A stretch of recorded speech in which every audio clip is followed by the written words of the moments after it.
Tepito, in Mexico City. Arguably the most dangerous black market in the world. It is ruled by the La Union gang. If you come here and have no business being here, if you cause any trouble, then we'll kill you. The Tepito cartel deals in drugs, weapons, and assassinations. Anything that you can use money to buy. I kill any way the customer wants, even with a shot to the head. At first glance, the no-go zone looks like any other market. But in the alleyways behind this market, the busiest trade is in drugs, guns, and killing. This is an AK-47, a pretty famous gun. One like this will cost around 60,000 pesos. The gang plays a game of cat and mouse with the special units. In the sea, the most dangerous predators come out when it's dark. The same is true here. And anyone caught in the crossfire is risking their life. Tepito is the most dangerous part of Mexico City. And one of the most dangerous no-go zones in the world.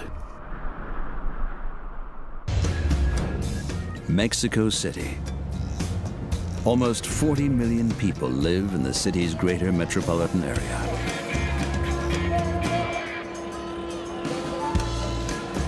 Home to over 100,000 millionaires and a magnet for countless tourists. At first glance, everything appears safe. And yet, 60% of the population live in poverty. Drug cartels and criminals kill over 100 people every day. Nowadays, even the military is trying to combat organized crime. And right at the heart of it all sits Tepito, a definite no-go zone. Residents also call the area Barrio Bravo, the wild or fierce neighborhood.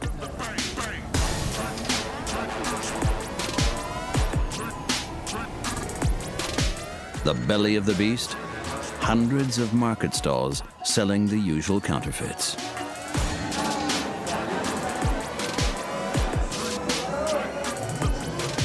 And behind the bustle hides a criminal network. Spies use cell phones to report any suspicious characters. That's because their gang, La Union, operates in the protected alleyways that surround the market. Take this to the bank. The neighborhood is located right in the heart of Mexico City, just a stone's throw from the center to the north. A dark, foreboding urban jungle, where one man holds the power and decides the fate of thousands. Not many know his identity.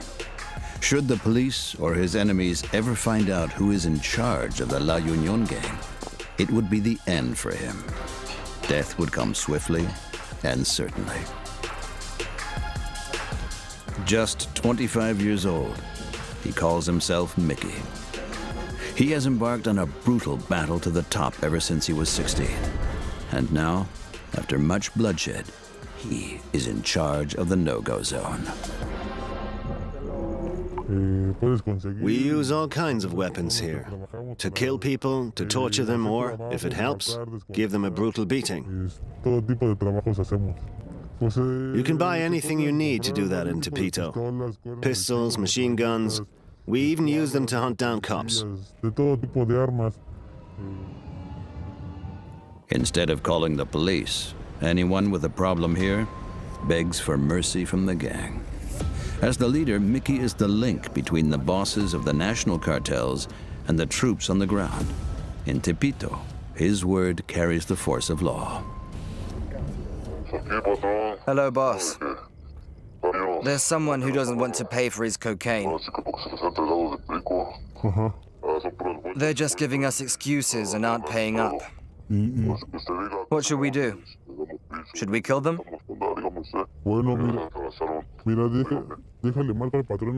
Okay. I'll tell the cartel boss, and then I'll send the guys to kill him. Okay. Then let's kill them. They've had their chance. There are no empty threats in Tepito. A simple conversation, another death. The brutal reality of life in this no-go zone. This is Tepito life. At first glance, the fierce barrio seems to be running its normal course. People are drinking, partying, losing themselves among the many market stalls.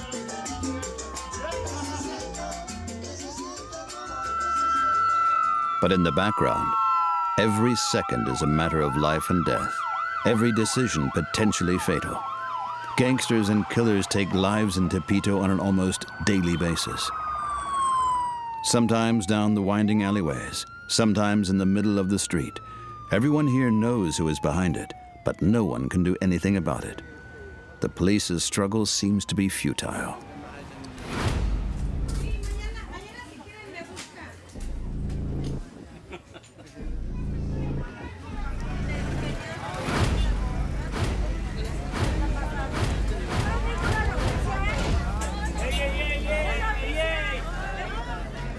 While the police can do nothing more than secure evidence and question witnesses, the men behind it all simply disappear, like Mickey. To be honest, that's pretty normal here. If anyone causes trouble, we often decide to kill them. The people in Tepito are also aware that we do stuff like this.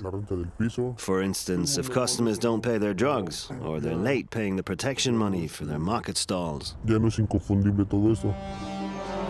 Mickey supplies his troops with the help of middlemen.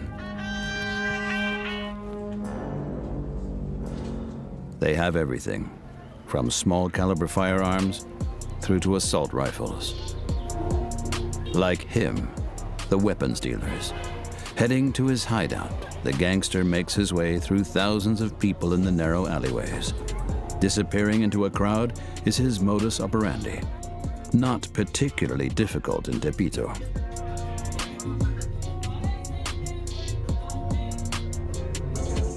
He calls himself Alex. He's a family man and has been providing his unique services around Tepito for over 15 years. It's easy to make money here in Tepito. You can do some good business here, but it's dangerous for a lot of people. It depends on what you're planning. If you're just coming here to do your shopping, then that's fine. But if you start causing problems and have no business being here, then you're in real trouble. Trouble that is often resolved with the help of Alex's weapons. Behind the market stalls, in an apartment he rents especially for his business, Alex is preparing for his deals.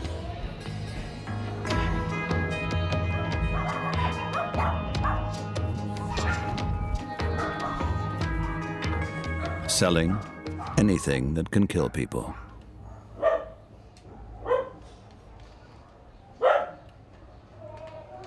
At the moment, Alex has machine guns on offer. When such hot property is on sale, then it doesn't take long for everyone in Tepito to find out. The plan is to find a new owner for the gun before the day is out, discreetly, without attracting any attention. This is an AK-47, a pretty famous model. We call them Chivo. There are lots of different models. This one comes from Egypt. The special thing about this gun is that it's been modified. Normally, it has a wooden handle. However, I always have to have different ones in stock. A new one costs 60,000 pesos. You can get a used one for 45,000 pesos. That is the equivalent to around 2,800 euros. Money that the weapons dealer tends to invest straight back into new produce. Demand is high, be it from small-scale criminals, businessmen, or cartel bosses. Alex always starts by showing his customers the entire range, within easy reach on his cell phone. He's not worried about his own supply. Alex gets his weapons from the people who are supposed to be hunting him down.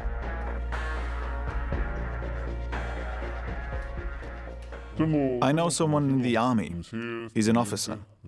When they seize weapons, then they sell some of them to me. He calls me. I can take a look at the weapons, and then I say, for instance, I want 8 big ones and 10 small ones. Then all that's left is to talk about the price.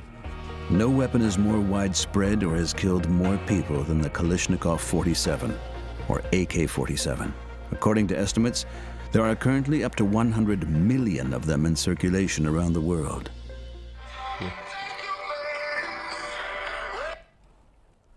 Hello? Hello, what's up, man? All good, my friend. I've just got an AK-47 from Egypt. Come on, take it. I'll give you a good price. I can give you this one here for 45,000 pesos. It's in good condition and ready to use straight away. Okay, I'll send you my location. Okay, we'll do it. All right. See you soon. There is just one official gun store in the whole of Mexico. Nobody knows exactly how many illegal dealers there are. The fact is, most of the 15 million or so weapons in circulation are smuggled in from the US illegally by the big cartels. And the no-go zone of Tepito is the perfect cover and transfer point. Traders here deal with vast quantities of clothes, shoes, and goods of all varieties. And all this activity means nobody pays attention to what is being transported from A to B down these winding alleyways. Because these valuable weapons, the lifeblood of the cartels, are surrounded by junk, most of which has arrived in Tepito through similarly dubious channels. There are around 30 million illegally copied CDs, DVDs, and computer games alone. Nobody pays any attention to what's inside the countless packages. Every day, thousands of people flock through the alleyways on the hunt for a deal. It's hard to imagine a more effective disguise. Even if there is a raid, the search for deadly weapons is like looking for a needle in a haystack. He also makes the most of this chaos. Discretion and invisibility are the most important elements of his business. After all, he's not just selling weapons, he's selling death. Hitman Pancho.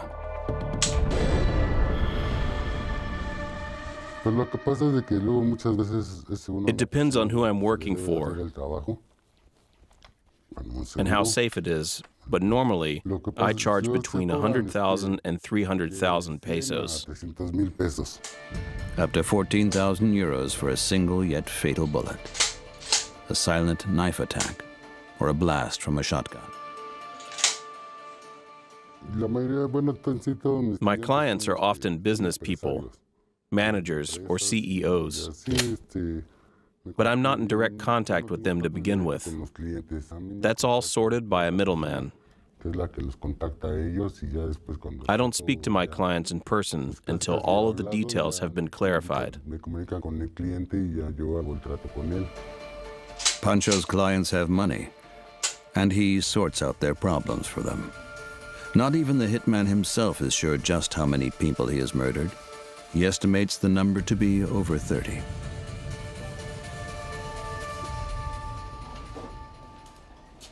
He avoids the hustle and bustle of the market as much as he can.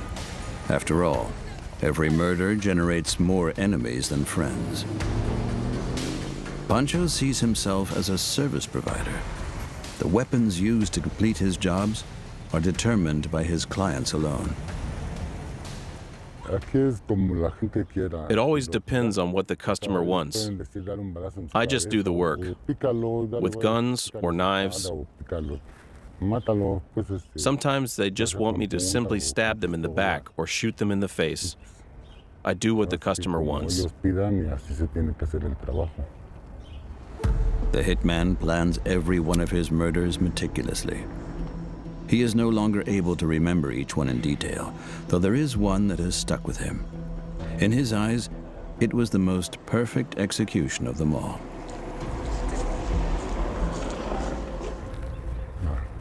So, We waited here for him. He came over to us, then we caught him and pulled him over here.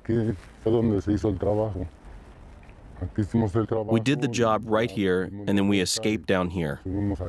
We had a car waiting for us there around the corner. We simply left the dead body back there. Brutal, simple, efficient. His victim? A businessman who was getting in a rival's way. It's a normal job for me, like a butcher slaughtering a chicken and then leaving it to bleed out. That's kind of how it is for me. While Pancho is preparing himself, just 15 kilometers to the south, a special unit is trying to stop men like him. A heavily armed task force is getting ready. Every one of the police officers has received 18 months of military training and lessons in tactics. Their leader, Arturo, 13 years of service under his belt, and ready to hunt.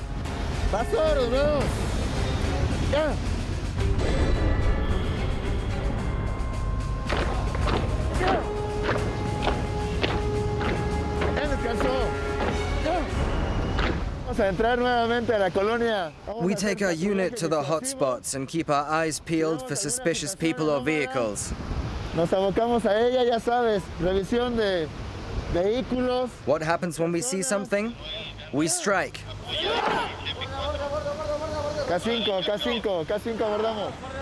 Extreme caution is required during these special assignments. Anything can happen. Anyone could be armed or carrying drugs. That's the risk we have to live with. For instance, we could arrest someone and then their family or even their special friends come along and they cause a great deal of hassle.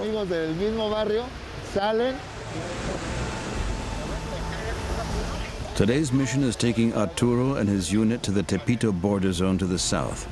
No other corner of Mexico City is as famous as this no-go zone and its gang, the infamous La Union.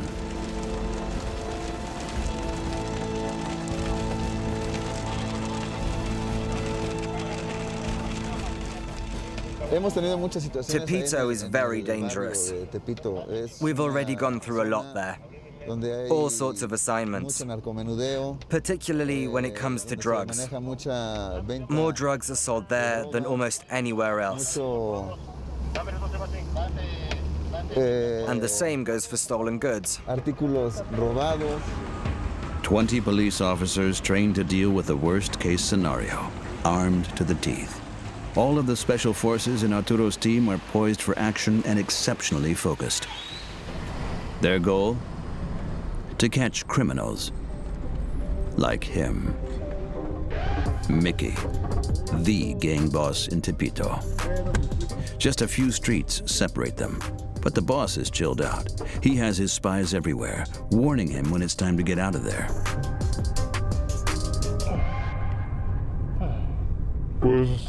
I'm not scared of the police. To be honest, they tend to work for me anyway. That's why I don't need to worry. According to experts and the media, corruption is one of the biggest problems within the Mexican police force. So in their fight to stop the gangs, the authorities rely primarily on Arturo's special unit. Consisting of 400 men in total, the troop is ready for action around the clock. The criminals in the no-go zone normally mix in with the general population. So without any concrete information, Arturo's team's main tactic is to use stop and search, as well as maintaining a presence. This is just a routine search, a preventive measure. Don't worry, everything's fine. The special unit's approach is based on what they learned in their military training. One half survey the surrounding area and provide backup for their colleagues. Meanwhile, the other half systematically take apart the vehicle and its occupants.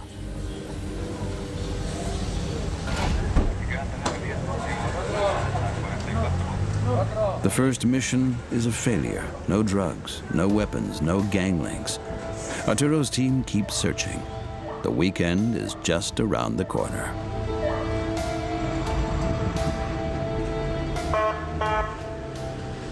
And what does that mean? Even more drugs, even more killings.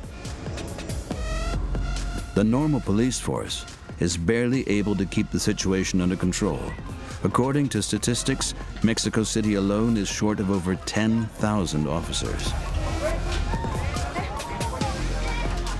Estimates suggest that around 8 kilos of cocaine and half a ton of marijuana are sold in the alleyways of the no-go zone of Tepito every weekend.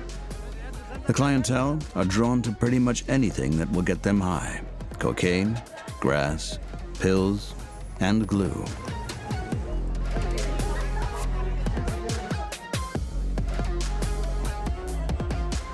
The government has even started thinking about legalizing marijuana possession in an effort to reduce crime figures.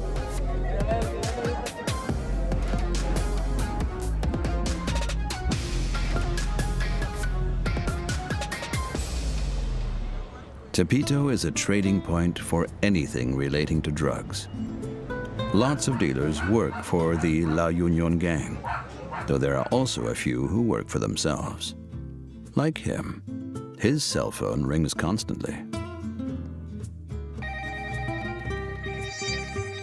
His nickname is Sonrix. He has been selling drugs in Tepito for years and trying to keep his nose out of gang warfare, though he still needs their protection. The cartels decide who is allowed to deal in the no-go zone and who isn't.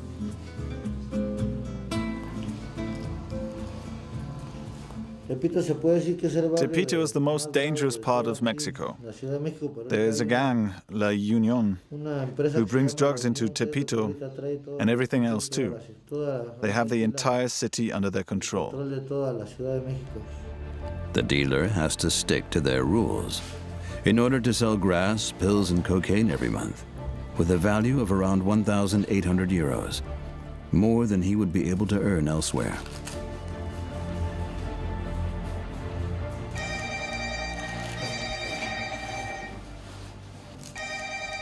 Sonrix relies primarily on his regular clients. What's up? Want to buy anything? Come over later and pick it up. In about 10 minutes. All right. The next deal is up already, one of the easier ones. Marijuana only. Sonrix can make more money from cut cocaine, though a gram of cocaine from Sonrix may cost less than 10 euros, just a fraction of what users pay over the border in the US. That is still a lot of money in Mexico City.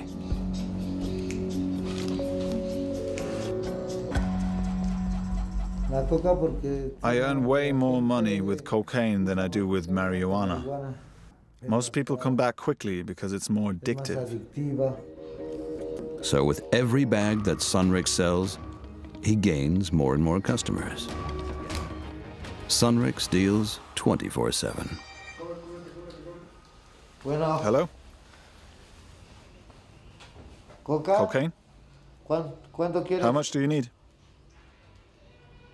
I can bring it over to you, but give me a bit of time. I'm busy right now.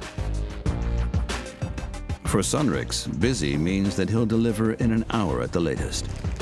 His guaranteed delivery time for loyal customers. While the dealer sets off,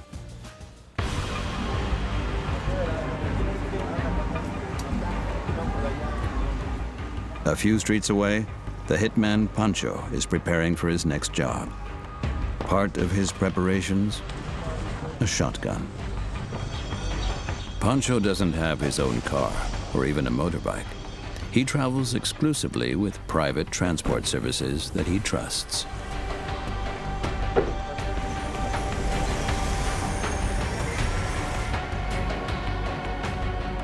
Too many people want him dead. There are always people just waiting for someone to fuck up. Lots of people who come to Tepito get scared quickly and are nervous. And when the gangsters notice, they just strike and rob them. According to estimates, organized crime has cost 250,000 people their lives in Mexico City over the past 10 years. Just 1 in 10 murders is actually solved. 2019 has been one of the most brutal years to date. The murder rate rose by 35% during the first 3 months. Most of them were committed by a total of 16 rival gangs. Leading the pack, La Union from Tepito.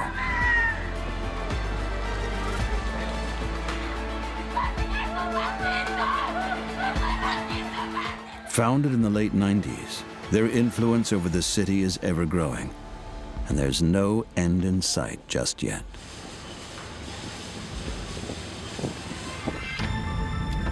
That's partly down to hitmen like Pancho. The killer works for anyone who can afford him.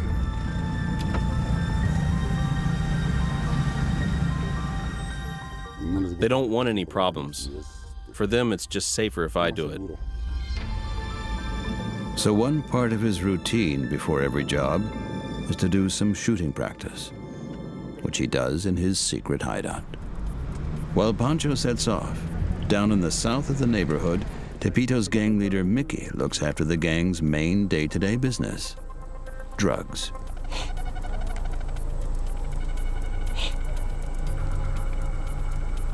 Mickey has been part of the La Union gang for the past 9 years. And now at the age of 25, he has earned the reputation of killing anyone who gets in his way.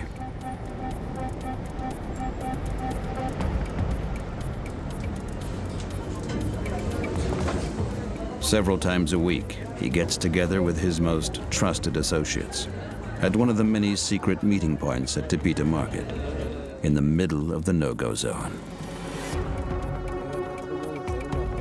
As well as organizing new drug deliveries, they also discuss the situation with their enemy gangs. Shootouts are a frequent occurrence. When it comes to defending his turf, even the boss will reach for his gun.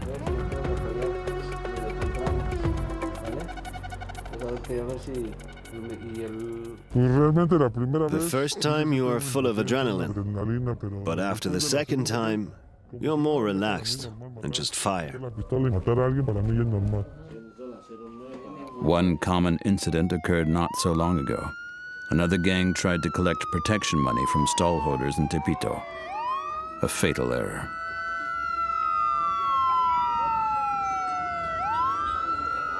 To protect the gang's area, he supplies them with a wide range of weapons. And he also supplies anyone else interested, provided they have enough money. Dealer Alex. Deals take place right in the middle of the market. Surrounded by so many people, it is easy for Alex to disappear into the masses.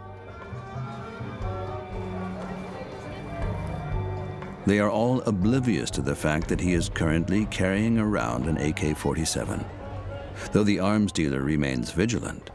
Yeah, I'm nervous. Especially when I'm dealing to someone I don't know. But it's normal to feel this nervousness. It's always better to keep an eye out. Fatal shootings are a recurring part of the handover process. His competitors regularly attempt to steal his business. However, Alex will sell to anyone who wants to buy, no matter what they want it for. No, I don't ask. But sometimes they tell me that they're planning to rob someone or kill someone. Then I recommend that they buy a cheap gun,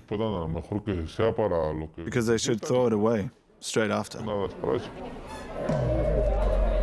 His own unique form of customer service. After all, Alex believes that anyone who kills once will kill again. All this takes place in the shadows of Tepito. However, the market, which was founded back in 1944, is not just a facade. Every one of the 3,000 stalls pays the La Union gang protection money, totaling over 10,000 euros a week. To keep the huge area of 72 blocks under control, the gang's spies keep watch over the market 24/7. No one gets in or out without being noticed.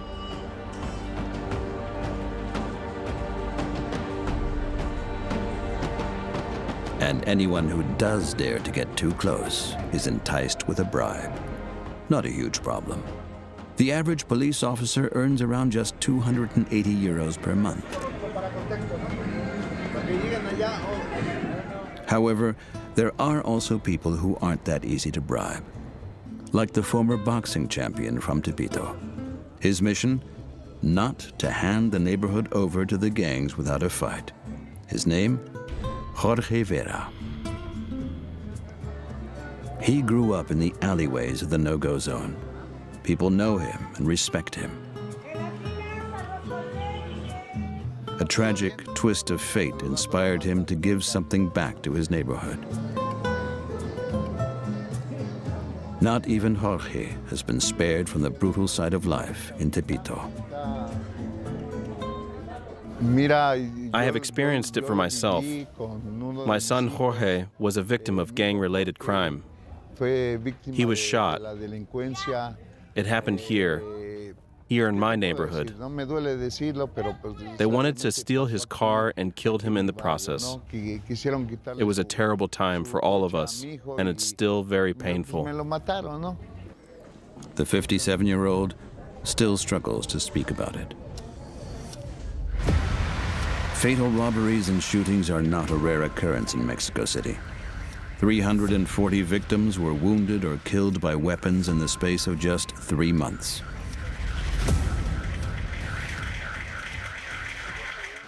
Jorge is trying to help in his boxing gym right in the center of the market. The former champion wants to offer the no-go zone's next generation a prospect of a gang and fear-free future, and is trying to get them off the streets.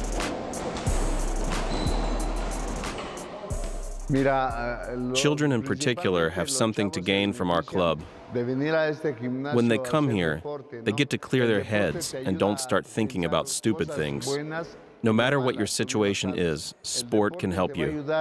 And if you come on a regular basis, then you can achieve a lot of success.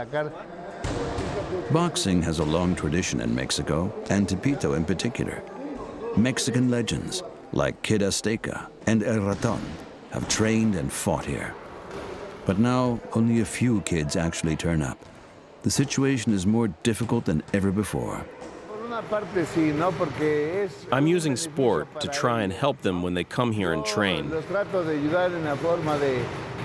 But they often have problems that I can't help them with. Then I can't do anything. However, the boxing champion won't give up and will continue to fight for his neighborhood. A few streets away, drug dealer Sonrix has managed to pull off his cocaine deal. He is careful and trusts no one. Several of his rivals have attempted to trap him with fake deals and shoot him. These are the people he fears the most.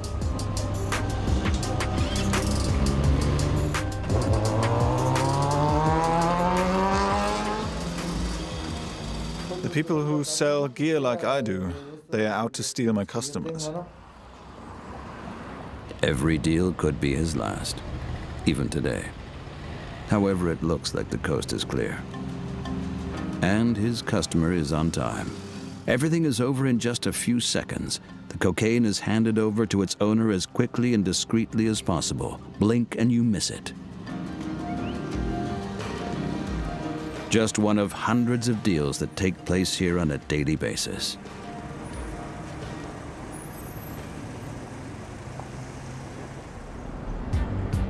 Afterwards, Sonrix heads straight off to his next customer. His guaranteed 1-hour delivery period means that he is in high demand as a dealer. Sunrick says that he has his faith to thank for his success. Like almost everyone else in Tepito, he worships Santa Muerte, the patron saint of criminals.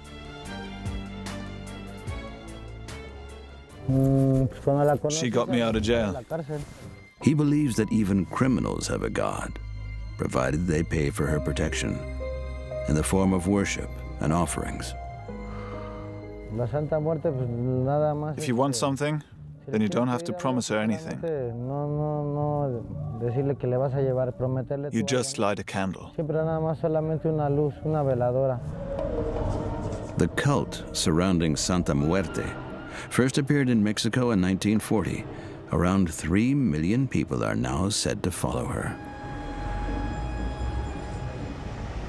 Religion and crime, unthinkable for the church, not for the criminals in Tepito. On the first day of each month, a street next to the market becomes a place of pilgrimage for dealers, hitmen, and weapons dealers. Here they pay homage to Santa Muerte.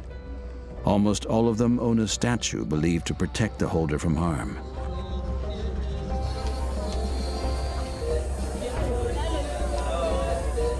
On this day, people from all over Mexico City come here to celebrate the patron saint of death, Santa Muerte.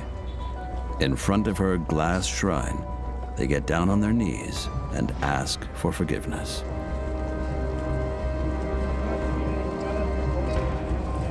The more pain they experience on the way, the greater the recognition from their patron saint. People leave her money, flowers, and marijuana.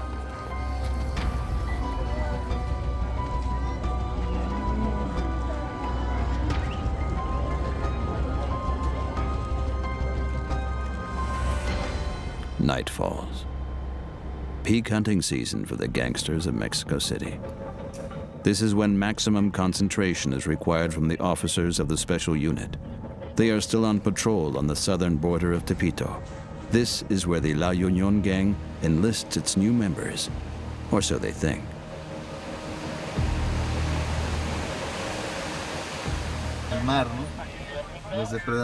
In the sea, the most dangerous predators come out when it's dark. The same is true here. Gangsters operate in the shadows and can disappear more easily. According to statistics, most drugs and weapons are transported at night, and this is when most robberies take place too. On top of that, there is also illegal street prostitution, a lucrative business. So more and more gangs are also working as pimps, tapping into new revenue streams. So far, the Special Task Force has been unsuccessful. Then they get a tip-off. Adrenaline levels rise immediately. Your life is always in danger here. Sometimes I get scared like everyone else, but you come to terms with it. Arturo hopes that it's one of the no-go zone's bosses, and that no one in his unit is one of the gang's spies.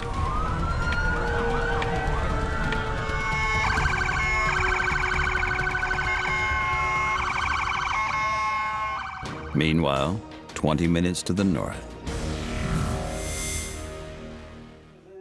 gangster Mickey is once again holed up in his secret hideout. He has received a tip-off that the special unit is out and about in the neighborhood from his right-hand man, Flaco.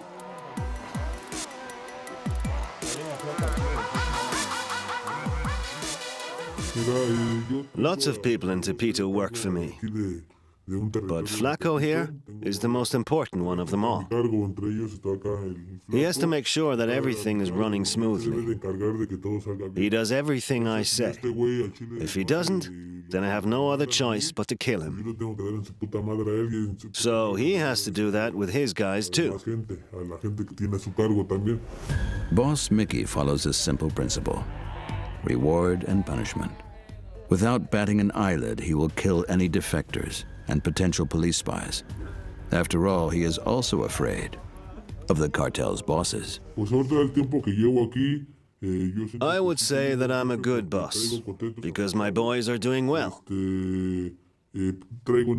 My turf is under control, and I get good results from my boss. He's happy with my work. In the no-go zone, to get good results means stopping at nothing. Meanwhile, the special unit is still hoping to deal the gang a decisive blow, an urgently needed result.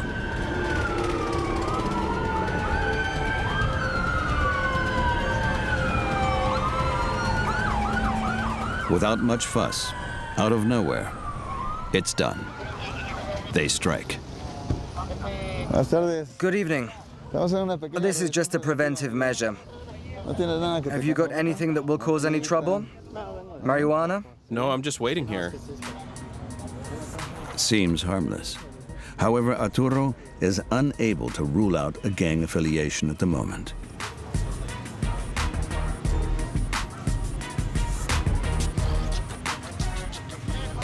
Do you live nearby? Here next to the kindergarten, but I'm just waiting for my date. Are you sure you haven't got anything?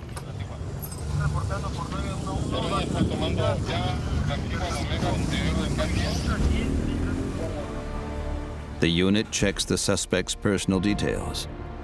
No matches. The suspect doesn't provide any further information either. People here don't trust the police. A failure. Unit Director Arturo can only hope that their presence, at least, shows people that they are trying everything. He knows that without the population's trust, he and his unit do not have the slightest chance. While there may have been no emergencies, today's shift was still a success. The response of the people on the streets was positive because we're doing our job. This could help us on the other assignments in future. And so the hunt for the gang's head honchos continues until daybreak.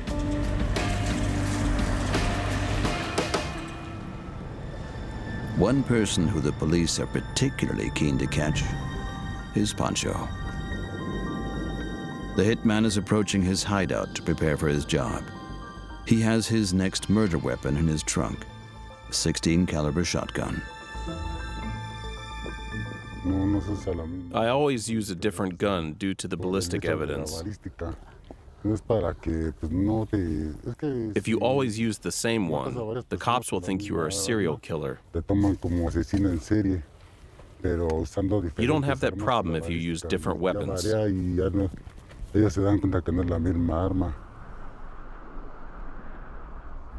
Pancho believes in the importance of carefully testing each new gun before using it, to know how it feels and how it responds. He has been managing things this way right from his very first murder.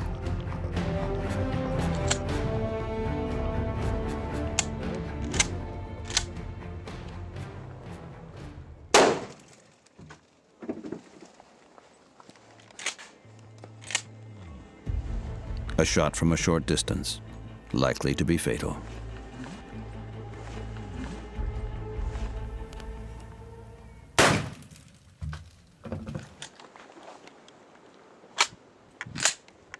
The gun works the way it should. Now it's just about the timing. The final details still need to be clarified, and then I can do my job. If things go according to Pancho's plan, one of his cartridges will soon end someone's life. Another murder in Tepito, where more murders and drug-related crimes take place than anywhere else in Mexico City. Hidden behind the iconic blue and yellow stalls, one gang rules while the population and police hold their breath. And there's no end in sight. While there may be criminals who have doubts now and then, My family wants me to stop. And if I'm honest, I know enough people who have already got into trouble. for many of them, the chance to earn a quick and easy buck is simply too enticing.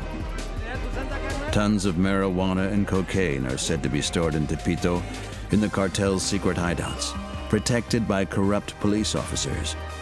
And if things go the way that gangster boss Mickey plans, what will change?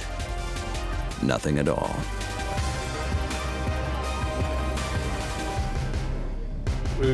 I don't want anything. I am happy with my work.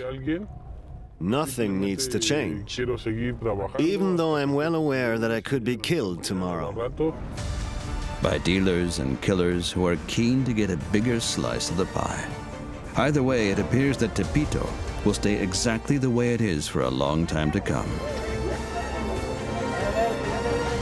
A neighborhood full of dealers, of weapons, of drugs, and of death, where corrupt police officers are on the gang's payroll and get paid for turning a blind eye. For hitmen like Pancho, it's a never-ending spiral.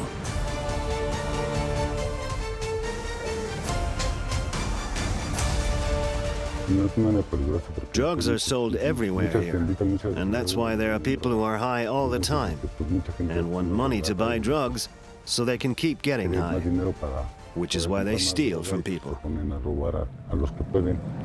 Tepito, a place that doesn't play by society's rules, where the powerful La Union gang makes their own rules, and to break them means to die. It's a daunting, deadly, no-go zone.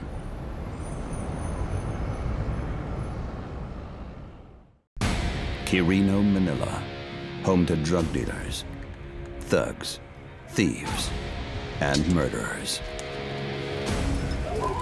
It doesn't matter if we die in a fight or in a jail. Dead is dead. Anyone who goes in there is risking their life. Quirino is a deadly no-go zone. Don't move. I don't want to hear a peep out of you. Under the control of the Batangas City jail gang, merciless, brutal, and prepared to do anything to defend their territory. Stalked by bounty hunters who stare death in the face every day. That's an arms dealer, which means he's going to shoot. In a place where poverty, violence, and prostitution are the way of life, and bloody drug wars are the backdrop that people live their lives to. Welcome to the trap. Welcome to Quirino. Manila, capital of the Philippines. With 24 million inhabitants, the fourth largest city in the world. And while the rich bask in luxury and glamour on one side of town, just a few kilometers away, the complete opposite is going on. Quezon City, home to 3 million people, population density higher than anywhere else in the country. 1 in 4 here live on just €2 a day. The crime rate, highest in all the Philippines. Officially, there are 40,000 crimes committed here every year. Gang wars rage on a weekly basis, its victims falling to the now all too familiar hails of bullets. The murder rate has skyrocketed 60% in the past 3 years alone, and shows no signs of stopping. And right in the middle of it all, Quirino, territory of the Batangas City jail gang. An area that even the hardened residents of Quezon City dare not tread foot. An absolute no-go zone. Greater Manila is home to about 500 slums. In the northeastern district of Quezon City lies Quirino, an area of about 1 square kilometer, and which is ruled by its own laws. Which he writes. Jojo. For the past 20 years, Jojo has been ruling over Quirino, fiercely defending it against its enemies. I check the area every day. I need to know if any members of enemy gangs are trying to get onto our turf. The gang around Boss Jojo is a subgroup of the Batanga City jail gang. Set up originally in jail, its network has since spread out across the entire country. This street belongs to us. This is our headquarters, and where most of our gang members live. At first glance, Pajo seems to be a totally normal street. But the people who live here are almost all drug dealers, thieves, and murderers, including the women and children.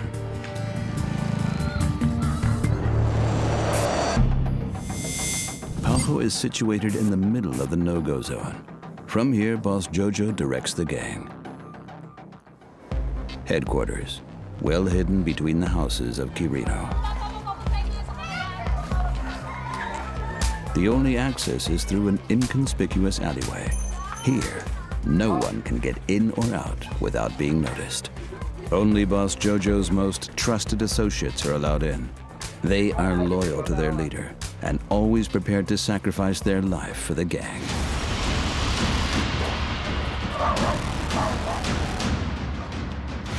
The war with the surrounding gangs flares up again and again. Jojo and his men need more weapons, which means they'll need more money. We're the most powerful gang here, but there are also other gangs in other neighborhoods. One of these gangs recently tried to push into our territory. We fought back, and they ran for their lives. In order to protect his area as much as possible, Jojo has divided this no-go zone into 9 sections. Each of his henchmen controls one of them, together with 4 to 6 minions each. How's business going? Good in my area. No problems in my area. Going good. We are cool. My people work hard and do a good job. But cool these days isn't good enough. Jojo sends all of his henchmen on a special mission to scrape up money and then stockpile as many weapons as they can get their hands on. The gang leader has selected his people with the greatest care. Each of them is specialized in robbery, burglary, or drug dealing. The robbery expert, Gabby. He's one of Jojo's most loyal followers, and even has a tattoo of his name.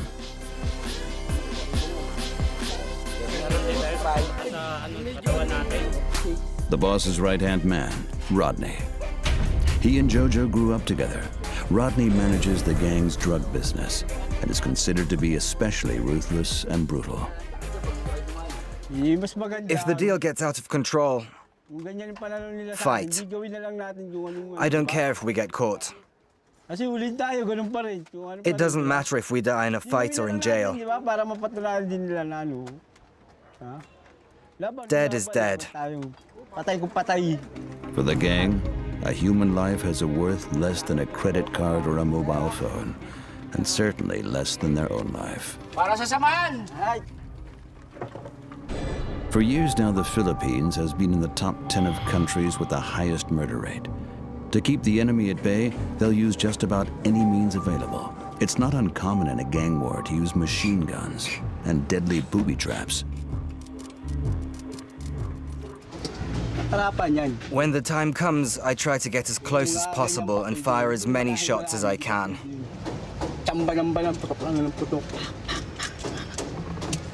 Just to make sure the other guy's definitely dead. Once I've finished with him, he's not going to the hospital, but to the morgue. Around 4 million guns are circulating in the Philippines, more than half of them illegal.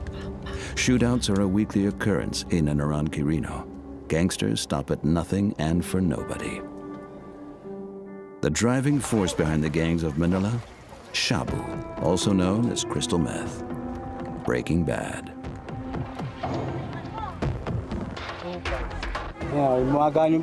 We take drugs before every attack.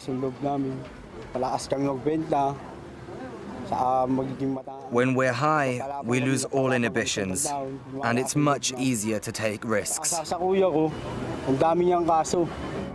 Almost everyone in Quirino is addicted to the adrenaline-pumping drug. Gang members couldn't care less that dealing, possessing, or consuming drugs in the Philippines is punishable by death. The only thing that's important is the next high. A drug war has been raging in the Philippines for years. Police and killer commandos hunt down dealers. Even the addicts are fair game. Anyone who kills a drug suspect almost always goes free. According to the government, its units have already killed 20,000 people. And according to human rights organizations, this number includes innocents and children. In Paho, the gang gets ready.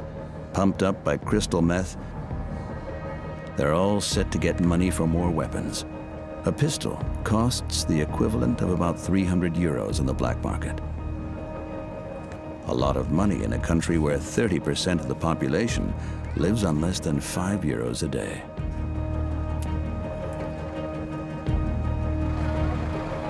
Robbery specialist Gabby swears his people in.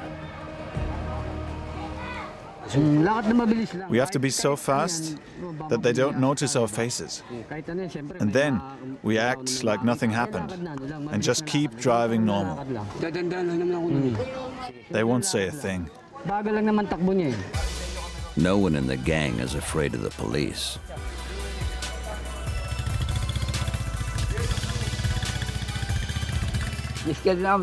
I have an informant there who keeps me up on things.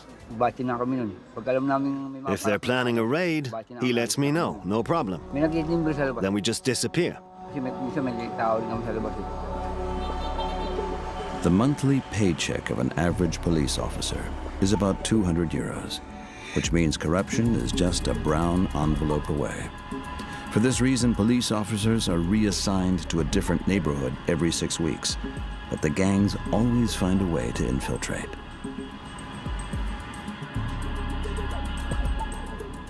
Which is why there are other people who hunt down the gang bosses, like Jojo.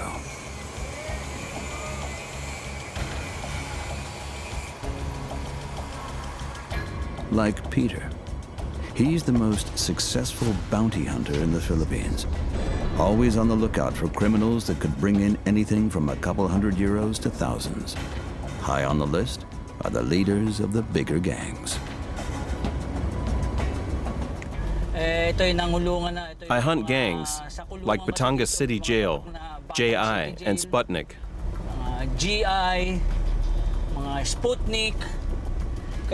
It's pretty easy to identify them.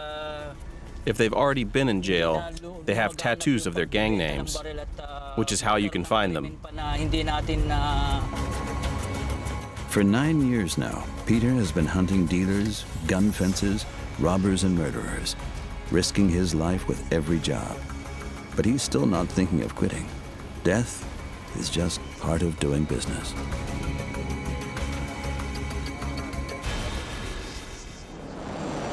The bounty hunter's target is the border region between gang boss Jojo's area and that of an enemy gang.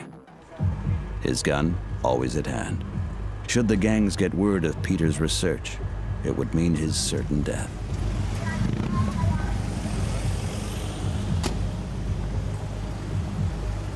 At first, it seems like Peter is just gliding through the streets. He's looking for day laborers and street vendors. They're usually the best sources for tip-offs. They know everybody, including who goes in and out, and when and where.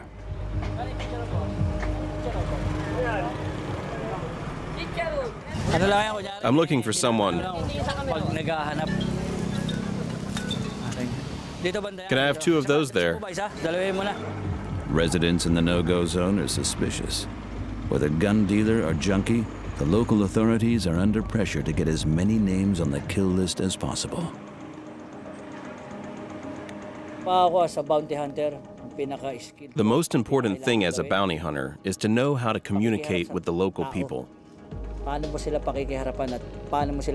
You have to talk to them for a long time and fool them to make sure they trust you.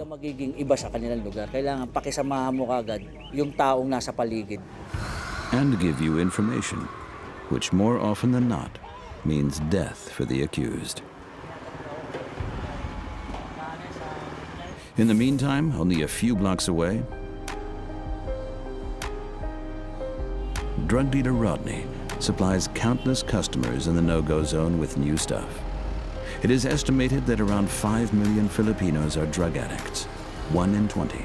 In Quirino, it's even more. A customer texted me that he wants to buy some. Rodney's customers pay the equivalent of 50 euros for half a gram of crystal meth.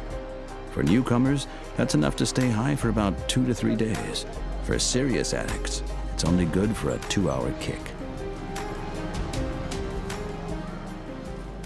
Just a few street corners away, Gabby and his boys are getting closer to their target. They are looking for helpless victims to rob, and they'll use any means necessary.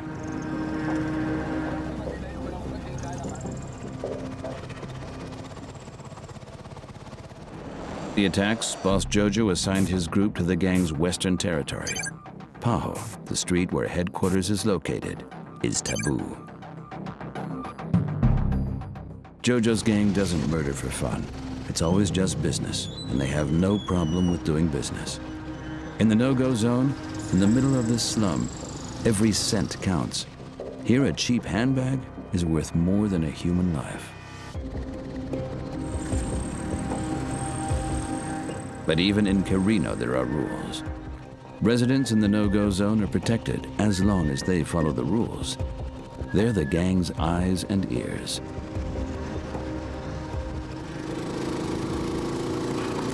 The neighbors are our accomplices. They protect us from danger by warning us if they find out anything. Then we help them. We share our money with them if they desperately need some. Everyone in the no-go zone is under Jojo's protection. They look away when the gang commits its robberies, attacks, and deals. And they tell the boss about any suspicious people who set foot here.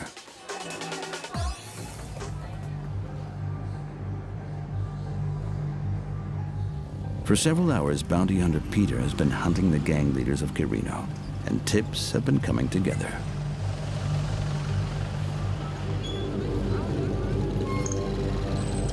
The people are slowly getting to know me. I often give the poor people something to eat so that they like me when I come back. Then they don't get excited and sound off if I'm looking for a criminal. People fighting for their lives, for a couple of euros a day for themselves and their families. These are the best opportunities the bounty hunter has. Then, another tip from an informant. But the telephone is too unsafe for him. He demands a personal meeting.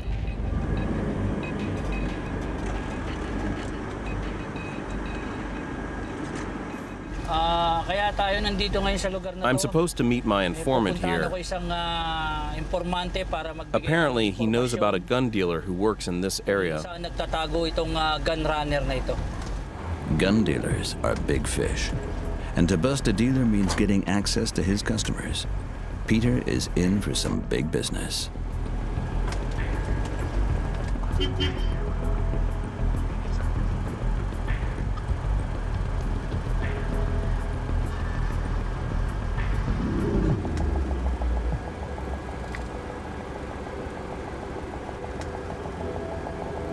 The informant doesn't want to be recognized. If anyone finds out he is talking and who he's meeting, he's as good as dead. Gun dealers have power. They provide the gangs with everything they need, including pistols, shotguns, and booby traps. Everything Boss Jojo needs to survive and thrive in the next gang war. In the meantime, drug dealer Rodney has serviced just about all of his regular customers, taking in an equivalent of about 250 euros. Rodney handles a lot of his deals on the phone. The risk is too high that a supposed junkie turns out to be a police informer. At the end of his route, the dealer visits one of his best customers. At home. She lives right next to the headquarters, in the middle of the no-go zone, and has been taking crystal meth since she was a teenager, like just about everyone in Quirino. 21-year-old Evelyn grew up here and resisted temptation for a long time. Evelyn has been using the drug for about 4 years now, the same time she has been walking the streets. She sells her body to anyone who can give her money or drugs, like dealer Rodney.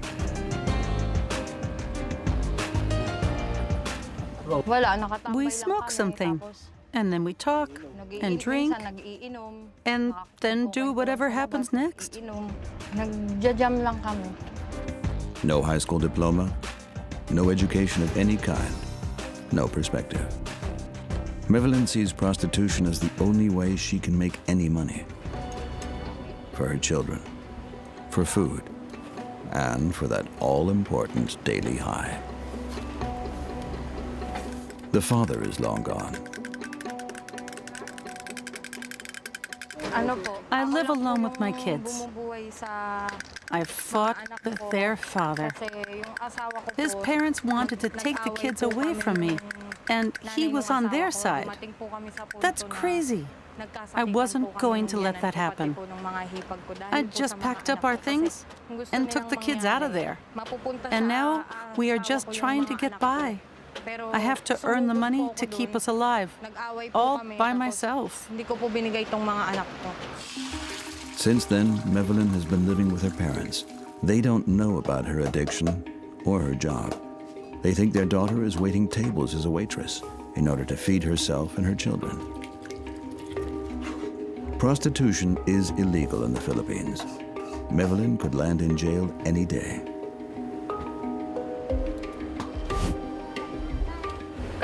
The most important thing is that we have rice. Our daily budget for food is about 300 pesos. And that doesn't include things like milk or other things that kids need. That's about 5 euros for all three. Money that Evelyn has to earn every day.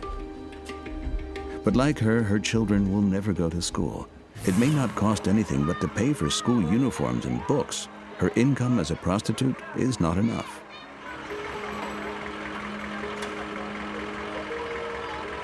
The fate of Evelyn and her children is the same as many others. Around 1 million children in the Philippines never go to school. As soon as they are grown, they often see only one way out, the street life. Sell themselves or join up with a gang.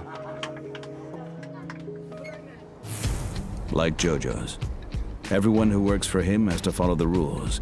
His underlings can keep 50% of the take. The other half goes to the boss. Normally.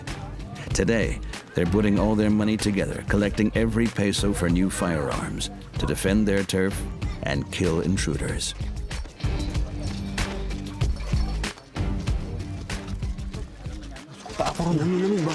Let's look inside.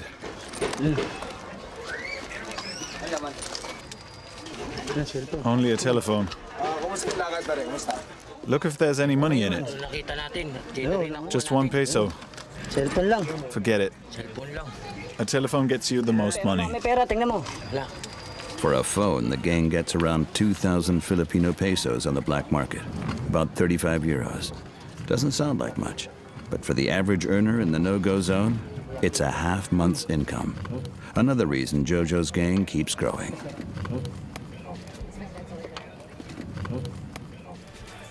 The newest member? Raymond. He's just completing his first initiation ritual.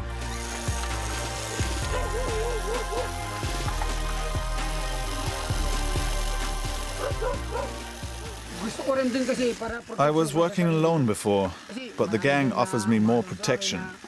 That's why I decided to join up. For Raymond, the tattoo means that from now on his life belongs to the gang. Boss Jojo enjoys these moments every time like it was the first. That's important. The tattoo shows everyone that he belongs to us. It protects him. No one in the no-go zone of Quirino takes the risk of confronting one of his men. It's a Viking.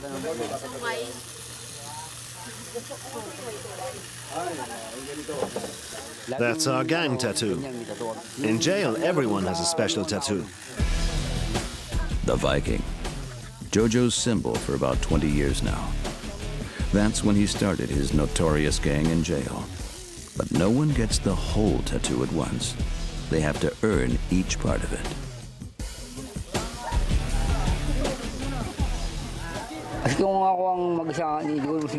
When I got out of jail, I started the gang to make better deals. I brought all the gang members in this area together. They're the ones that make me strong. Jojo's organization originates from this jail. The conditions in Filipino jails are considered to be especially tough. Cells with 5 inmates each, overwhelmed guards. In reality, it's the gangs that are in control here. Anyone who doesn't belong to one is highly unlikely to survive. The only way to recognize a gang member? Tattoos, placed where nobody can see who isn't supposed to see. As soon as they get out, they act like normal people. Anyone here could be a murderous gang member. It is also for this reason that Jojo checks on his no-go zone, his kingdom, almost every day, and keeps in contact with his informants, which include residents, street vendors, and tuk-tuk drivers. The gang boss has people everywhere who serve as his eyes and ears.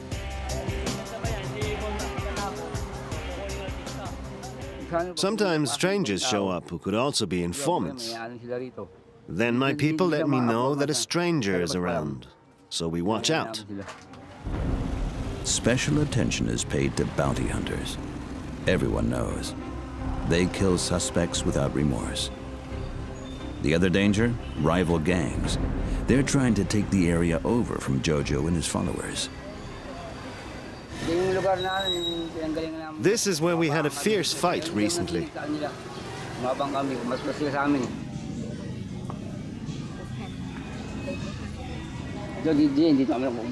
On the corner, up there. We had a shootout there. They wanted to take over our turf. So we shot at them, and we pushed them back. But to keep winning at this war, the gang clearly needs one thing: more firepower.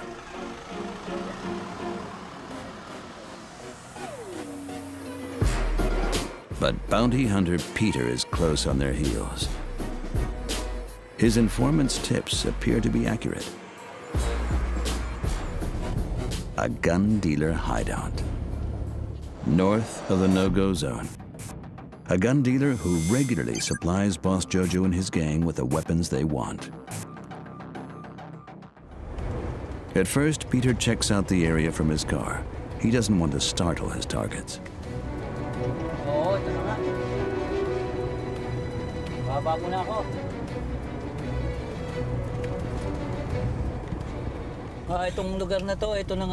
The gun dealer apparently hides out in this block. The tips from the informant have been accurate so far.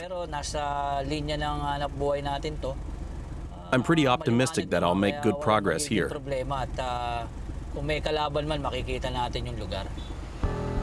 Peter plans to bribe one of the residents in order to get more information about where the stolen goods are received. 40 euros for one piece of information that, if it's correct, will bring him 50 times as much in return. Peter has successfully hunted down over 100 suspects. He, more than anyone, knows that any little detail could save his life. medyo dulo yung He lugar. lives at the end of this block in a little alley. Pangdadaanan, confirm. I'm going to tell the police that we'll go in tomorrow. Nandun yung nagtitinda ng baril. Kailangan baka makontak na yung tropa at mahuli mamaya. For Peter, it's time to get out before someone notices him. In less than 24 hours, working together with a heavily armed police strike force, he'll move back in and put the gun dealer out of commission. The bounty hunter trains several times a week at the shooting range and owns 10 guns, just to make sure that he's the one doing the killing and doesn't get killed himself.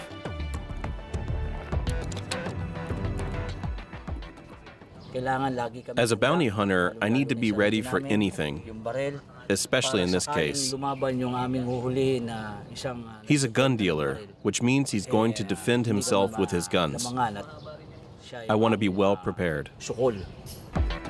Gang members in Quezon City don't care if they land in jail or die. I'll shoot now.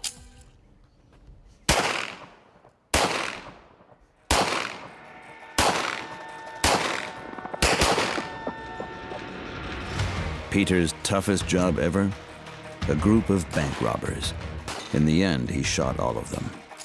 Killing, it's become normal. But that wasn't always the case. The first time I killed someone during a shootout, it really hit me hard.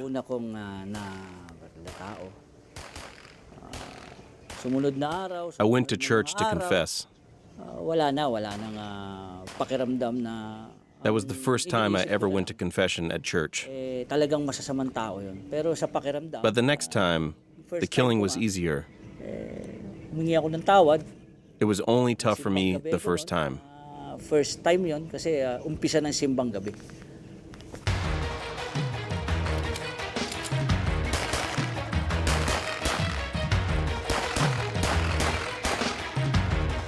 In his 9 years as a bounty hunter, Peter has shot 30 people dead.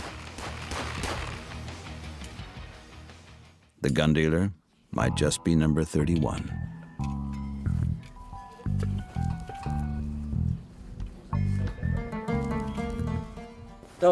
Looks good. I'm ready for that guy.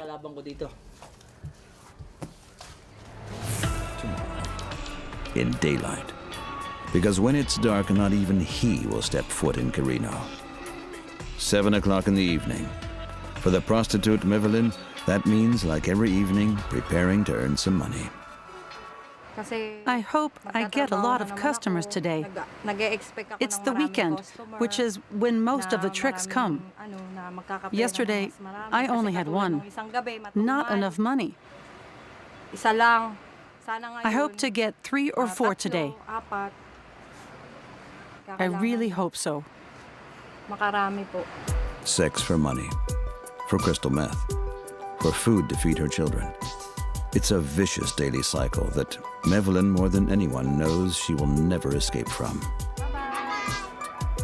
Her most fervent wish? To use the money she earns to give her 2 children a better future.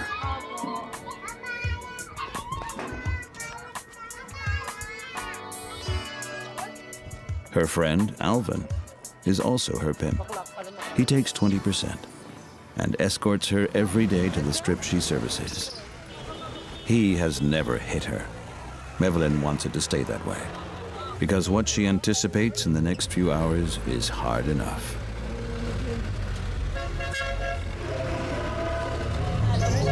I'm just thinking about my family now. I'm only doing this for my family, for them, and especially for my kids.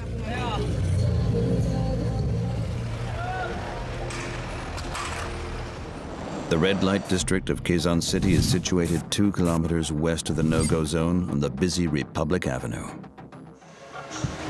Even though prostitution is forbidden, the women know that most police look the other way. Officially, they offer massage services, with a few extras. Mevelin's friends are already waiting at the regular location. Junkies, just like her. Hey, sweetie. How's it going? You're doing good. Looking good. We haven't had any customers. The Johns pay €9 for oral sex, for normal sex 25, and for anything beyond that, double. But even then, a single John won't do for a daily dose of meth.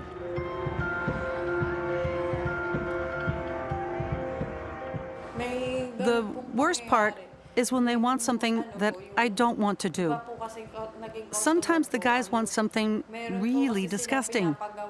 Most of the time, I just leave because I don't want to do it. Waiting for an hour. Then, just as her high subsides, a regular customer appears.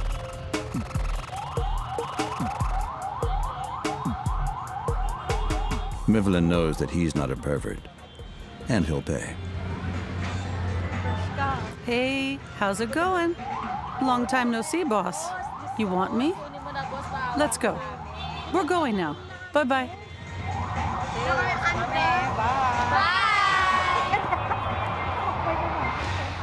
Mivlin is lucky.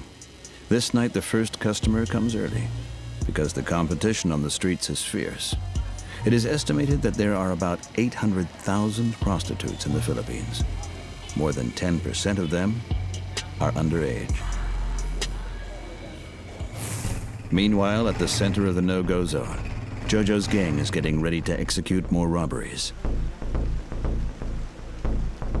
The boss and his right-hand man, Rodney, want to take the opportunity to train their youngest member.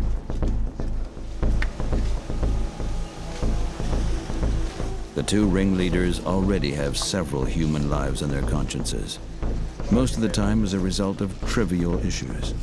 Their inhibition toward violence, practically non-existent.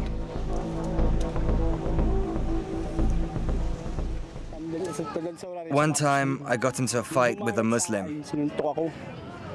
He insulted me and stabbed me here. But it was on their turf, which is why I didn't do anything at first. But I swore that if I ever saw him on our turf, I'd kill him.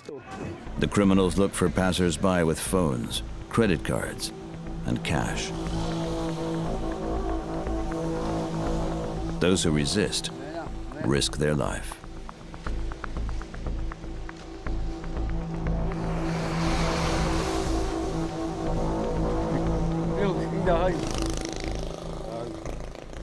Robberies and shootouts are practically normal here. Every other day in Quezon City, there's an armed robbery, the highest rate in the Philippines. And there are almost always casualties.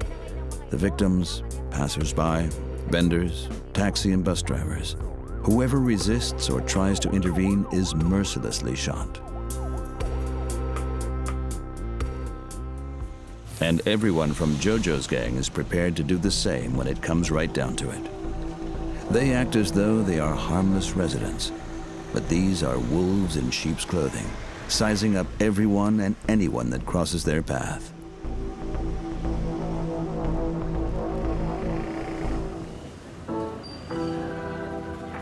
A few kilometers away in the red light district, Mevlin has finished with her first customer. And she isn't thinking of her work or her next crystal high, but rather of her two children.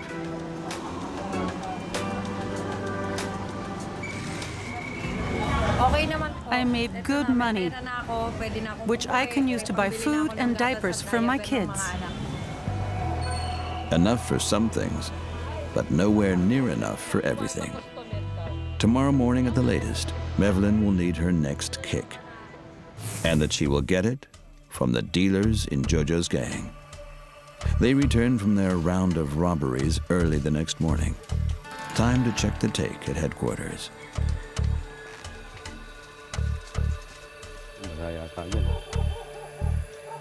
Especially the wallets and phones. They add up to the equivalent of about 200 euros. A good night. If they can keep it up like this in a few days, they'll have enough to buy new guns.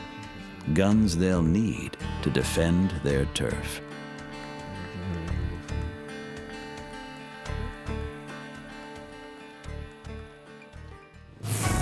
and guns that bounty hunter Peter wants to get out of circulation as quickly as possible. With the help of 10 members of a special unit, all heavily armed. Because each of them knows that rightly or wrongly, killing the suspects will cause less problems than the alternatives.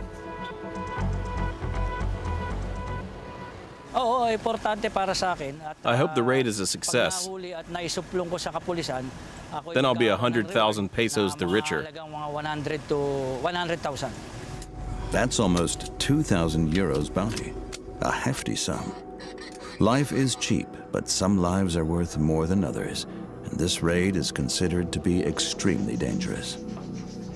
Even though murdering a gun or drug dealer is rarely penalized, there are some rules. First, evidence, then raid. The undercover buyer is a member of the special unit. He's being protected by additional police in neighboring houses. They are videotaping the whole thing for evidence. Peter's sense was right on the money. With a purchased gun in the bag, the secret agent proceeds to his colleagues waiting in the car.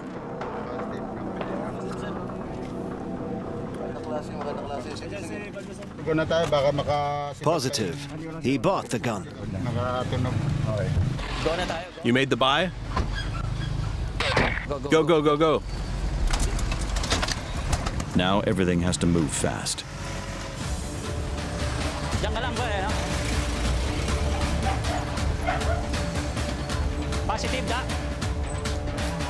The fact that bounty hunter Peter is also risking his life at this moment is of no consequence to him.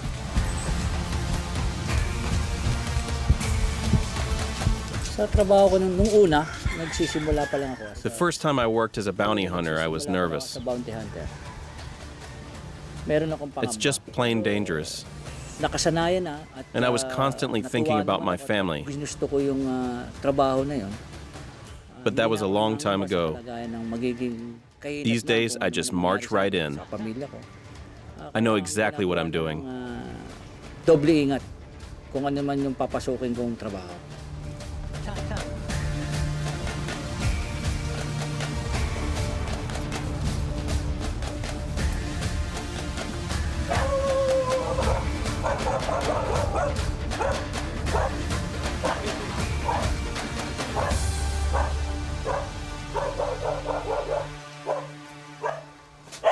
Go, go, go, go.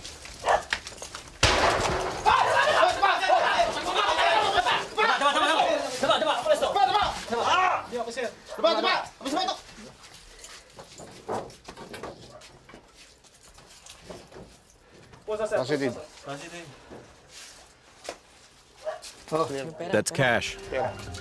Search him. There's guns and drugs. The raid is a complete success. Officers discover lots of cash, several grams of crystal meth, and 2 other guns. Not to mention a telephone, which might contain the names and numbers of other criminals. Basically, a total success, but not for bounty hunter Peter. I'm definitely happy about the arrests. But it could have come off better. When he resisted, we could have shot him. Then the court would have less work on account of this guy. Gun dealers can expect a sentence of about 20 years in prison. His arrest, just a drop in the bucket.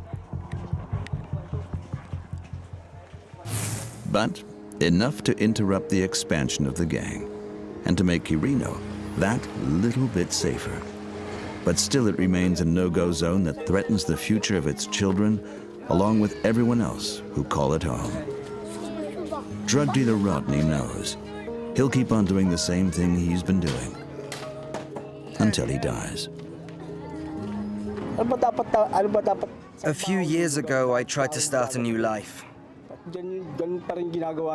That was when I got out of jail after serving my sentence. I really wanted to change. But then the police arrested me anyway. They didn't care. They abused me, hit me, and kicked me. So it doesn't make a difference. I'm just going to keep on doing the same thing. I'm young and strong. It's my best option. The same goes for gang boss Jojo, because like he says, it's the only thing he knows how to do. Sometimes I worry about my children. What if I have to go to jail? Or worse, what if something happens in a fight? Or what if I get busted during a deal? Who will take care of my kids? But Jojo still sees only one way out: to help his gang grow bigger and stronger. The game of cat and mouse has been put on hold for the moment, but it will keep on going. This is one of the things that unites Jojo and Peter, cop and robber. Peter is already back out again, hunting for more criminals like Jojo, and prepared to kill them if necessary.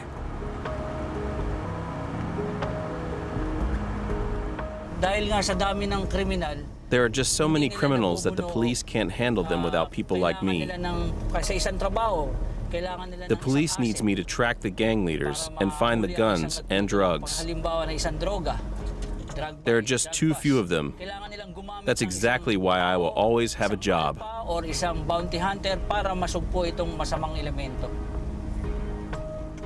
And exactly why Quirino will remain what it is for a long time.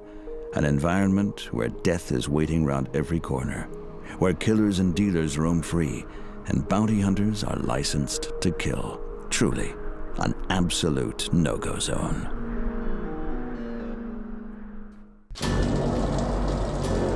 Here, in the Mountain View district of Kingston, Jamaica, things aren't the same as in most city districts. Because the people in charge here don't work for the police. They fight them. For example, South Clan.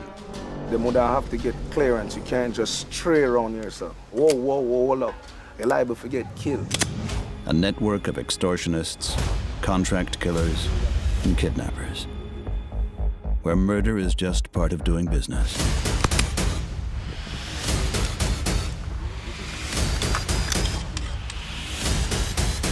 Even when working the streets, where even innocent bystanders pay a price. Somebody shot at her.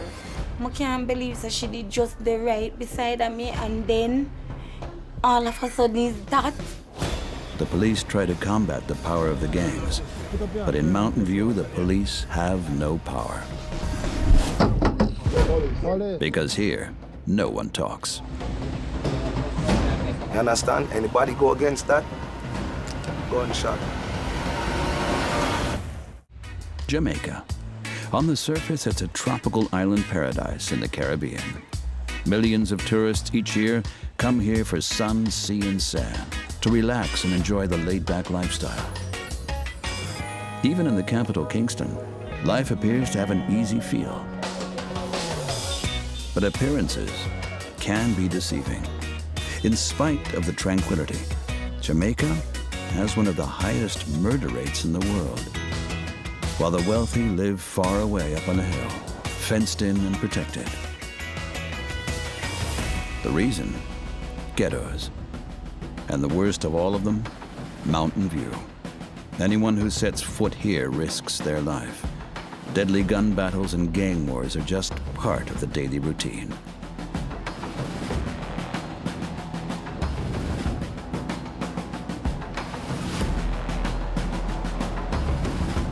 No outsiders stop here. No one dares to drive down a side street. And to step into one of the narrow alleyways is to enter a deadly no-go zone. Because this is where Jamaica's poor are forced to call home, and where the gangs rule. The most infamous of all the gangs, South Clan. Mountain View is on Kingston's rough east side, considered a highly volatile area. Over and over again, the government has imposed a state of emergency in the district, The reason? Gun battles, assassinations, random killings. South Clan Gang headquarters, where gang leaders have regular meetings with the boss. Almost no one knows the true identity of the higher-ranking gang members. And that's not due to police threats, but because they're on the hit list of other gangs. Drugs, alcohol, weapons, everything always close at hand. The criminals make their money with contract killing, extortion, and kidnapping. Now they're waiting for new orders from their leader. He calls himself Evil and is 30 years old. Evil grew up here. His history includes several years spent in prison for robbery, drug dealing, and aggravated assault. He's considered the toughest of them all. You just asked me, what am I willing to do?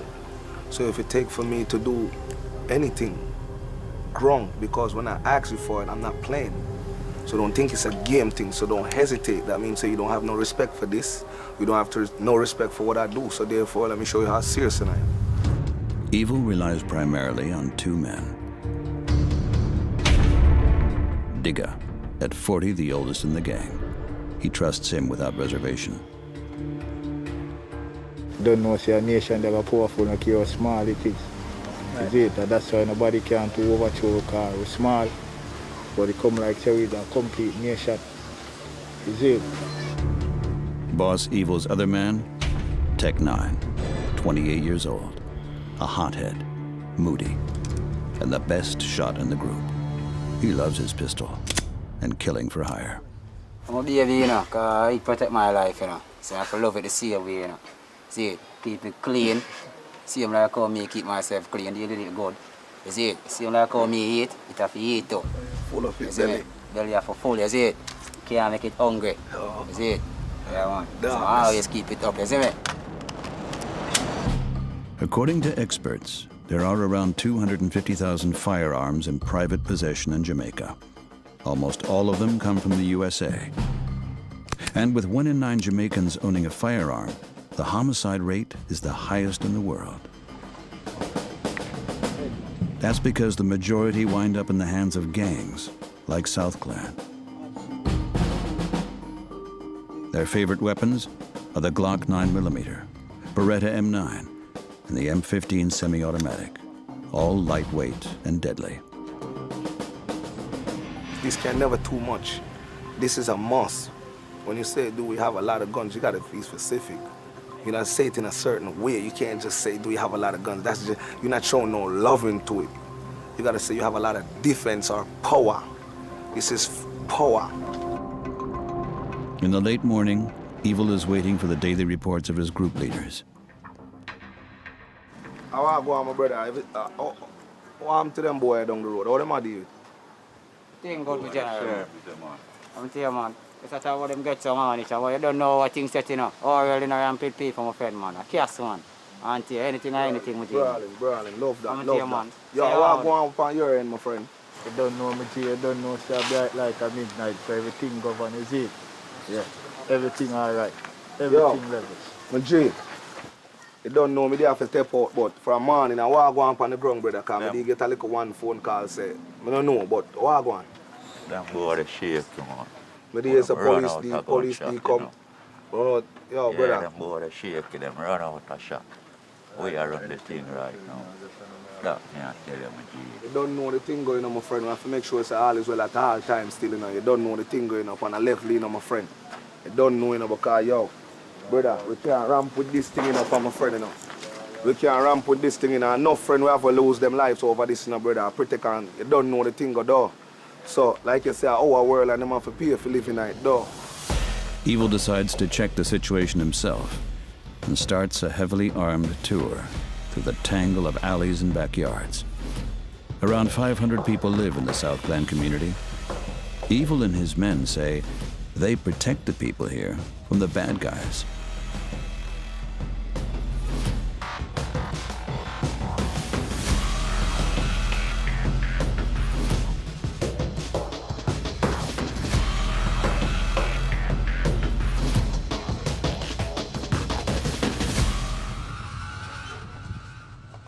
have to be aware of everything. We have to be aware of innocent little kids playing or walking, but we have to be aware of police. We have to be aware of intruders or enemies. You understand? The rules are simple. Anyone who doesn't belong to the South Clan is suspicious and risks their life entering this no-go zone. No new folks cannot just come down. From you touch a certain part, somebody gonna know you're not from here, so. So therefore, one phone call. So before you even come down, I see your face, I already know what you look like before you come to me. I have people everywhere, you don't know. Everywhere, eyes everywhere. Every corner, the three of them have eyes for we. The most dangerous corner? The border to the neighboring gang's territory. Evil is always careful when he comes here. There's a looming threat of a deadly exchange of gunfire in this exact spot. Because the Mountain View slum is a refuge for the poorest of the poor, many seek solace in alcohol and marijuana. Miserable living conditions, unemployment, and hopelessness live on every corner.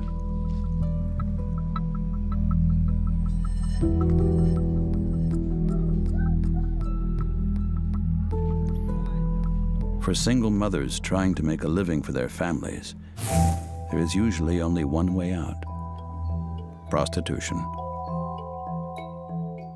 Selena is one of them. 34 years old, a mother. No formal education or training. No chance. Every day she sells her body on the street. It's very hard, because if you don't walk, sometimes you won't get anything on the road. And sometimes you buck up on some man. They just all for themselves. They don't have no billings with a woman and all of that. So. Selena is still in shock. Just last night, one of her co-workers died, and she knows that with different luck, it could have been her. Last night, I sit around there and my belly in a spliff to have a smoke, and then my ear boom, boom, boom. When you take a sack, 4 shot fire. Then a girl gets shot. Just like me, I don't know what she do or what. She just did last night. Wrong place, wrong time in this no-go zone. I'm a friend, I know her very well. She named Candy. And I feel so bad. She have 2 kids. Today is one of them birthday. And she did as she could bring him out and all of that. She's so happy last night. No, she's not. She's gone. Selena is afraid the same thing could happen to her, but she has no choice and will walk the streets again tonight. No, I try to question it, but God never question nothing will happen. Just leave it aside.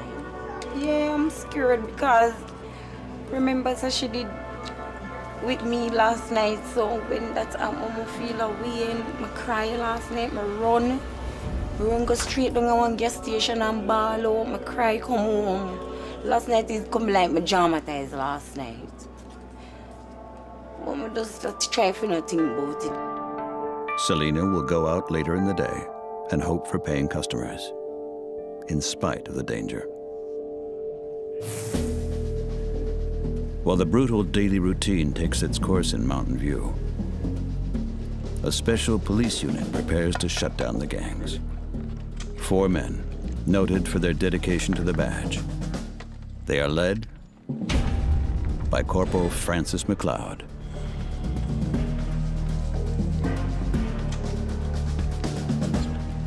We are going to a particular community where we have more than one gang operating, and as such, we have to do, from time to time, cordon and searches of these guys. We have to try to retrieve firearms, illegal firearms, and any other type of weapons that are prohibited. In this way, McLeod hopes to keep the gangs under control. We have quite a few gangs that are at war with each other. So we have to occupy this space and try our best to dismantle these guys. McLeod and his men aren't just looking for illegal weapons. They're also looking for a specific gang member on charges of murder. Ready? The special unit can't rely on any tips from ghetto residents. Nobody talks here, because in Mountain View, if you talk, you get shot. We do have family, and we are concerned about our lives at all times. And so we pray before, but you know, we have to do it for the safety of the law-abiding citizens out there, and so we are committed to the task. On the last mission, Francis's car was riddled with bullets. His only chance to survive the battle at all? Turn around, go back, and survive another day.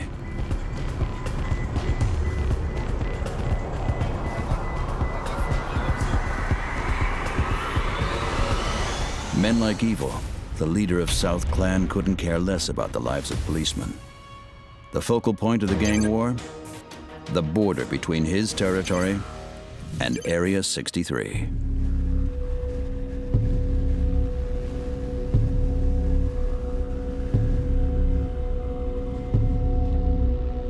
South Clan's territory ends at the chicken coops. The enemy lives on the other side of the fence. It's a place of mortal danger. Over and over again, there are unpredictable attacks, exchanges of gunfire, and even deadly ambushes. Gang boss Evil and his South Clan have been at war with Area 63 for decades. That's the enemy's zone. This is the borderline, but guess what? The border is where we say is the border. Understand? So even if this is the borderline, anywhere we feel comfortable and go post, that's the border. Every weapon at the ready, everyone ready to kill. Evil and his men demonstrate to the enemy that they will defend their no-go zone to the last man, spilling blood if they have to.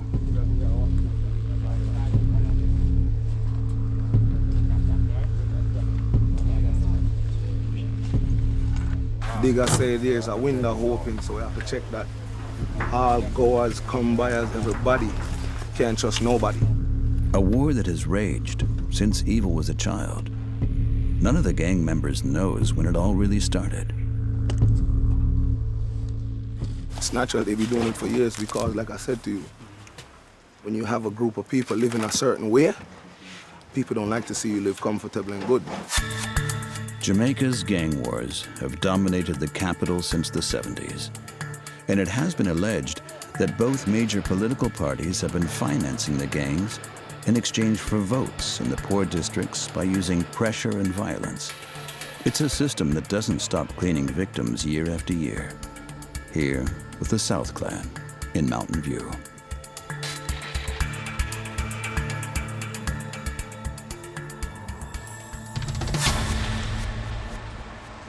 Yes, them only and them thing only for gunshot only one thing, you see it? The guy here standing there, you see it? Dirty Christmas. Gang member Digga believes these shots were a first warning. Make sure all is well, my friend. So money till the end of time. The time was like after 10 in the morning, you know? We just there go and hold our vibes and just, we don't know a Christmas season. And after that, we just hear peer gunshot. And after that, we don't know who gets shot and any amount of things go on.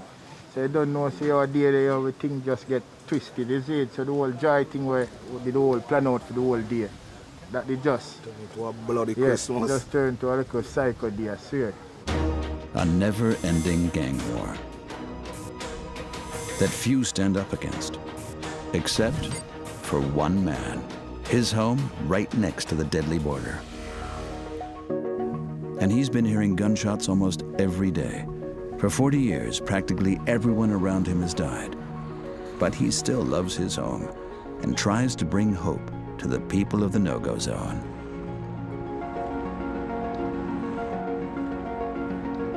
Sylvester Ball, 79 years old.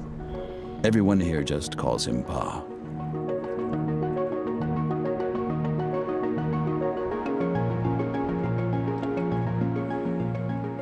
Well, I try to keep myself low. Try to keep myself low. Because you're not worrying with nobody.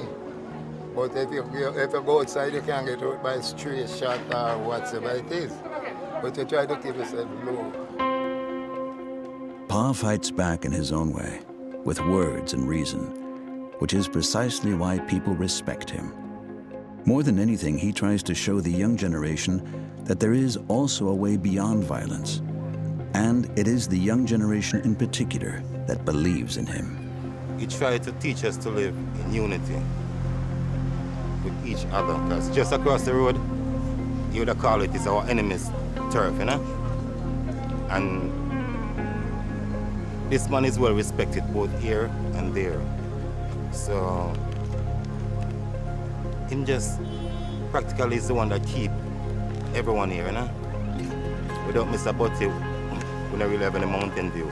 If it wasn't for Mr. Barr, yeah, Mountain View would be a place of turmoil, you know? In the meantime, Pa has become one of the oldest survivors of the no-go zone. Almost all of his childhood friends have been killed in the gang war. He came close to death himself. The bullet holes in his walls remind him of that every day.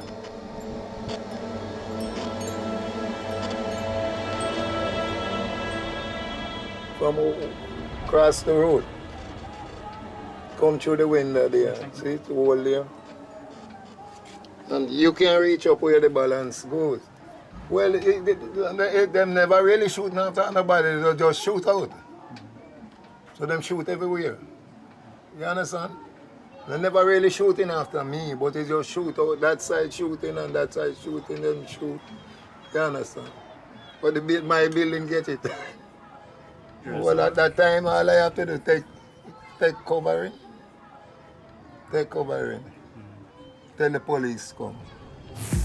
It's a war that Corporal McLeod's unit wants to bring an end to. They advance deeper and deeper into the ghetto and put their lives at risk. Really? No. Send the van up there, sir. Send them. No, man. Go on, man. Go on, man. No, Chief, there's something to make the van pass me. No, man. One man with it, man. Their objective is to confiscate weapons and disarm the wanted murderer. Everything seems quiet, but the mood is tense. Here in the ghetto, word spreads fast about any intruders.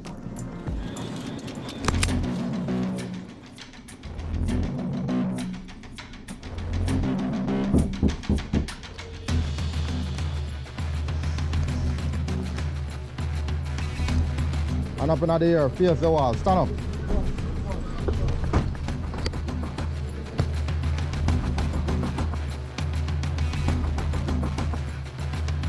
Elder, go to the side.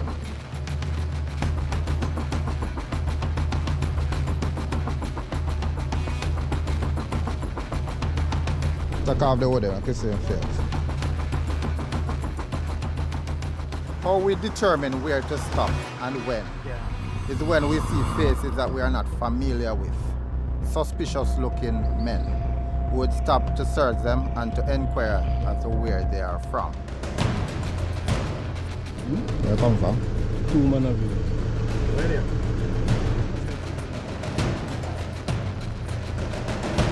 are you? Ready?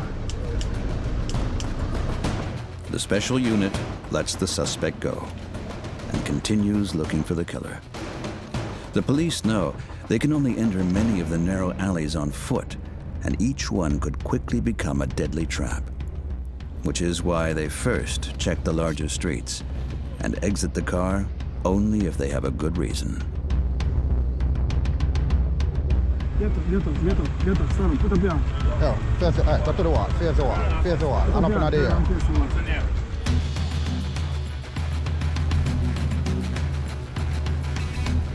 Where? Drop a shot. Where say work, brown man? Where say work? Where say work? Oh, you work with Polly. Hey, what is your full name, young man? Oh, Onion Brown, sir.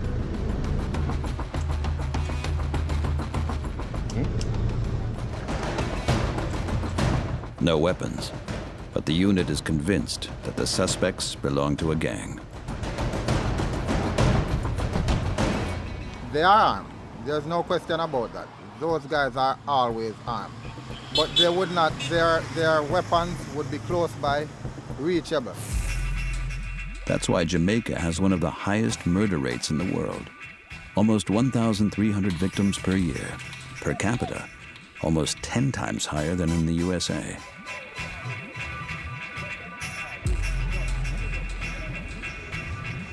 In the capital, Kingston alone, there are around 450 fatalities every year. Behind all this is Jamaica's long history as an important stopping point for smuggling cocaine from South America to the USA.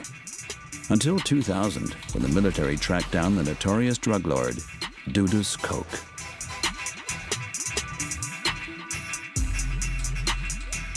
What followed was a 3-day war between the drug militia and the police.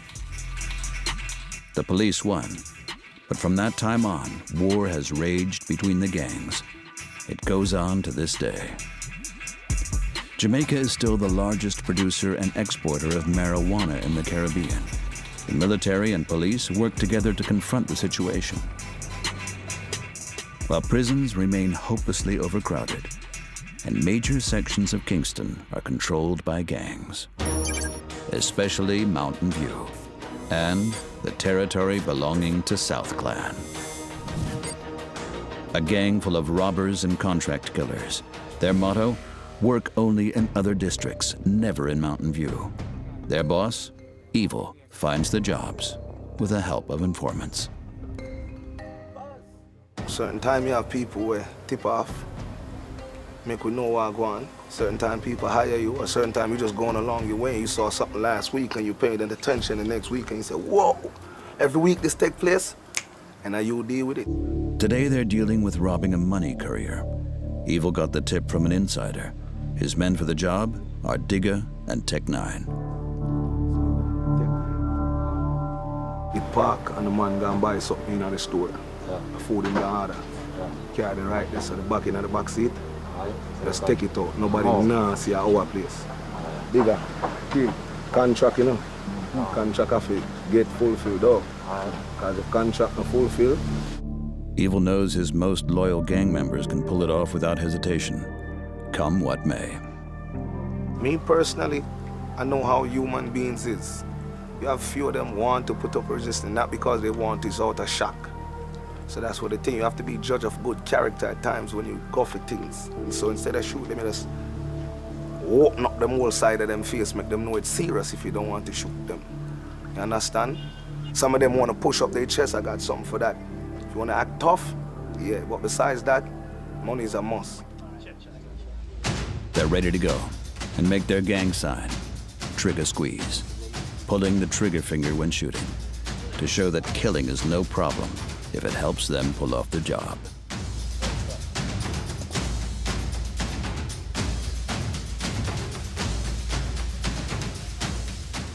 Alright, the main thing I always say for mine is to come back home. Yeah, that's just driving thing, you know.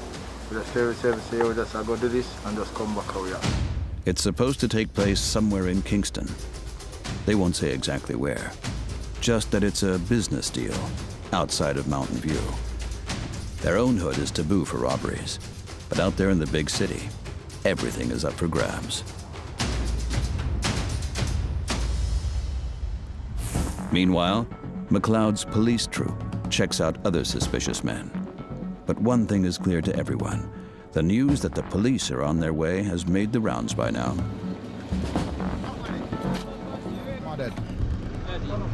Palm to you. I don't know that the dark man. Actually, we have in our back.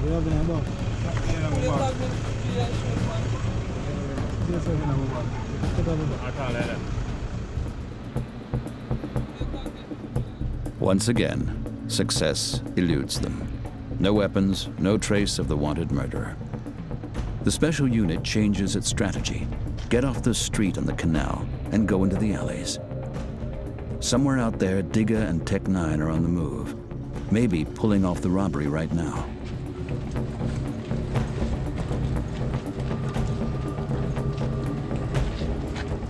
When they are backed in a corner by the police, that is when they would fire the police to escape. Evil waits for his two men in the South Glen headquarters. He isn't worried about the police. When me think about the police personally, police, who the is the police? They're just man like we. Them. They just abuse authority. I deal with authority the right way. Suck them mother.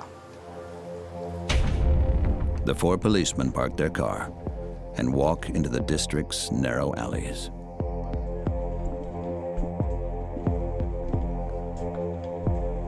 It's hard to see around every corner, and they're right in the middle of gang territory.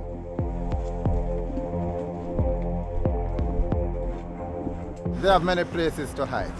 It can be intimidating because, as you realize, there's not much space there to maneuver, and you cannot see behind these fences, behind the obstacles. But we have to do it. So we just go with courage and hope that everything will be all right. Their main problem, no escape routes.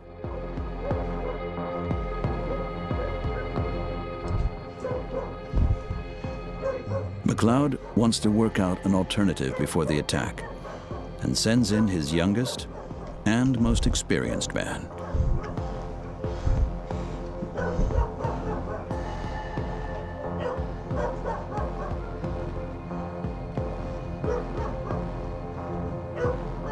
Clear? Then it starts. McLeod has 2 children, but when things get dangerous, he always goes first. One residence appears to be suspicious. Olive. Oh, you alone in here? All right. You all right? At first, no trace of the wanted murderer, no weapons. Then suddenly, screaming. A resident calls for the cops. He seems confused. Come in.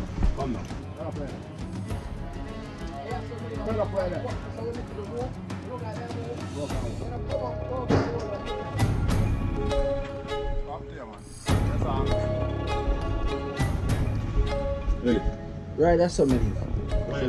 Me alone, me. Stand up, come on, hey. Hand, it's clear. All right, where you live? Me alone. All right, Tajay, go easy, yeah. Go easy.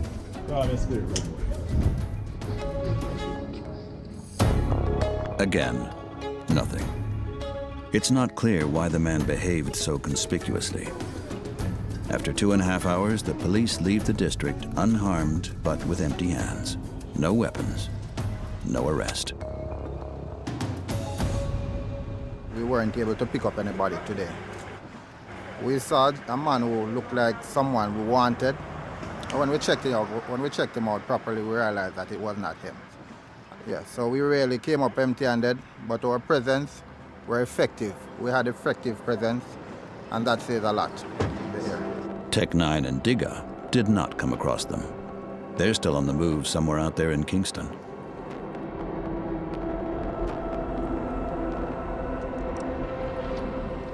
Night falls on the Jamaican capital, the most dangerous time of all. No one goes out alone now, except for those who must. The Kingston Red Light District. This is where the business of sex takes place. Selena has just arrived. The 34-year-old prostitute is nervous. A friend of hers was shot here yesterday. Something like that can happen anytime, but Selena has no choice and needs the money.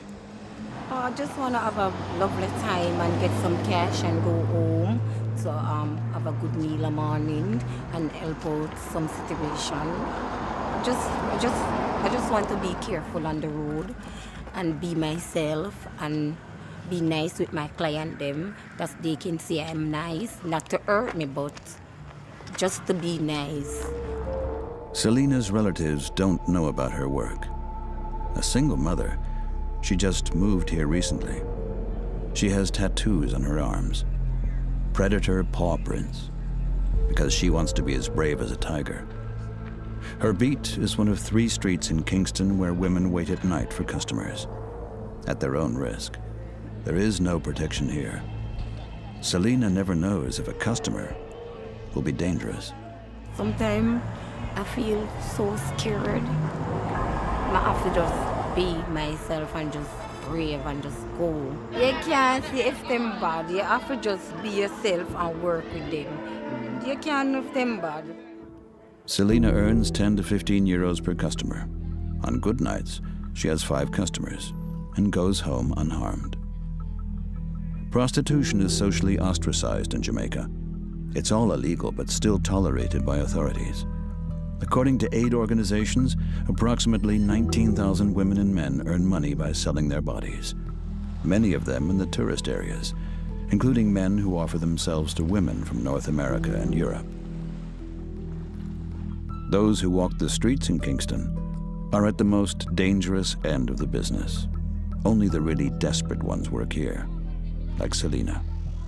Her first customer, she gets into the car with him. 2 hours later, Selena is back. Time for a short break. Take a breather. She still hasn't made much money. Yeah, I'm okay. I just have one work and I'm so fine. It's all right. This one is a nice one. Sometimes the girl them have boyfriends. So sometimes some of them boyfriend protect them. Me know me have to just be on my own. Because I have nobody to protect me. Me have to just be roughneck in the street. You know what I'm going. Suddenly, behind Selena, 2 men with guns get out of a car and approach men in another car. The tension is palpable. Then a sound, coming from a radio. Plainclothes police.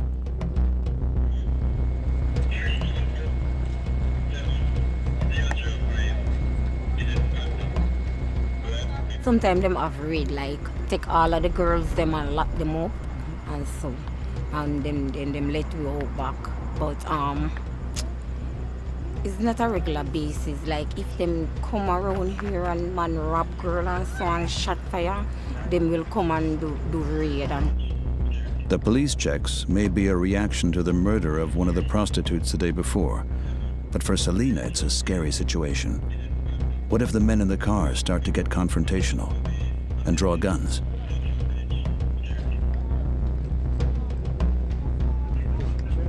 I get scared of the police, but if you see a man with it, we'll get scared. Like yesterday, when a man shot her friend. Selena wanted to earn at least 20 euros today. That's 2 customers. But the sight of the men has upset her, reminding her of yesterday. She decides to go home with just 15 euros in her pocket, but still safe and alive.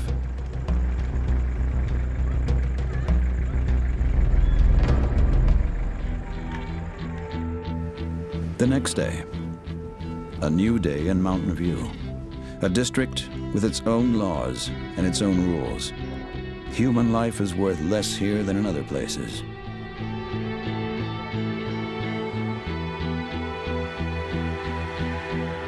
At the south end of the most notorious section of the city is a police station, a small post of the Jamaica Constabulary Force. It is the only station in this part of the city. 3 policemen are on duty here today. In the waiting area, wanted posters announce successes in the war against the gangs. They say dead or captured. It's hard to imagine that the police in this station have anything to do with that. This is a inner city community, right? And you have like rival gangs. So you have the GX Road community there, you have Jarrett Lane up there, you have Oliver Road around the corner. So we're right in the middle of garrisons. So you know you have gang violence mostly. What he and his colleague Georgie mean is that here the police have no allies and nobody talks. You're going out there seeking information, everyone is tight-lipped about basically everything. So, I mean, it's one of those areas to police that you never know what to expect when you go out there. And that is why they normally don't go in. Jamaica's police are understaffed, underpaid, and their resources are limited. Many officers are considered corrupt. Here in Mountain View, the residents usually settle things among themselves. Mostly they only report domestic disturbances and traffic accidents, things the gangs don't control. Because out there, others are in charge. Gun battles in Mountain View. only worth a headline when there is murder. 63-year-old Pauline lives here, deep in Area 63, not far from the border with South Clan.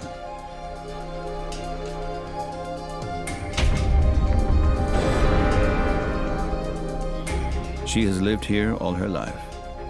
Violence, gun battles, gang warfare, all an everyday occurrence for her. Well, sometimes we hear the gunshot, sometimes we're curious. And true we live here, so sometimes we might hear it over the other side and nobody run go and look. But when it's happening in the community, we have to lock down. Who is the victim and who the perpetrator is not always clear. But Pauline has made the greatest sacrifice a mother can make in the gang wars. Her son Clarence was shot dead by men from the neighboring community. I have hate because even sometimes I'm praying to let go. Even sometimes my children are saying to me, say, I can't forgive, but you can't. But I tell them, say, I can forgive, but I can't forget. And each time, sometimes they say, the same person come around after what they have done around here, and you see them come around and they still want to control. Pauline's son was professionally executed at the age of 28 when he was on his way to see his daughter. He never had a chance. With 6 shots to the body, he bled to death on the street. Before it happened, he pressed the record function on his phone. So even when the police took the phone, they were saying to me, you don't know any of these vices. After I was begging for help, hey, don't kill me, help me. And the police, I know them. But because of fear, I could not open up. According to Pauline, her son's death was an act of retaliation by a gang from the neighboring community.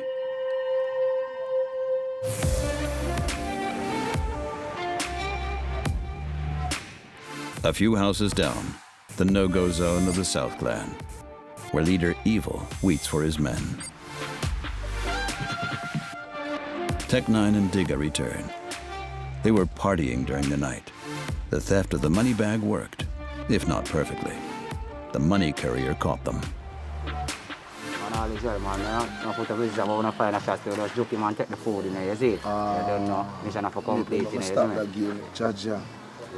Such man never rang, I'm not telling no lie, my friend. Such man never rang. Man tell us the way. It was him. They are trying to put up a little resistance. Yeah, but I just joking, man, isn't it? Nobody not to see, everything good, boss, most time we have to work with him because most time we have bigger food. Because guess what? Him say, so we can trust him in one day, not link because I know how we think going on. Yeah. Evil gives the men their share. They looted the equivalent of about 800 euros. They were hoping for more, but they are also prepared to kill for less.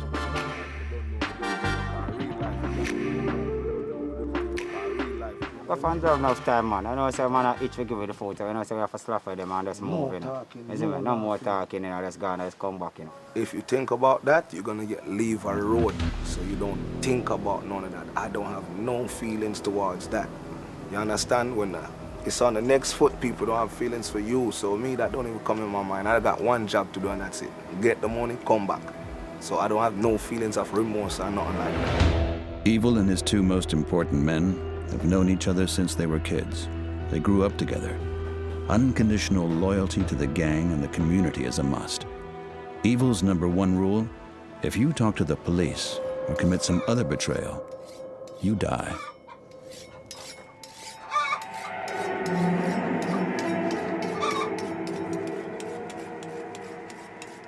Loyalty is not the only thing, it's everything. No matter how much real things you did when you betray somebody, all of that go out the window. So they're gonna treat me like they never know me. So whether if it's a dull machete, that's gonna take my head off, and that's what they said they want me to do. They want my head. I gotta give them my head.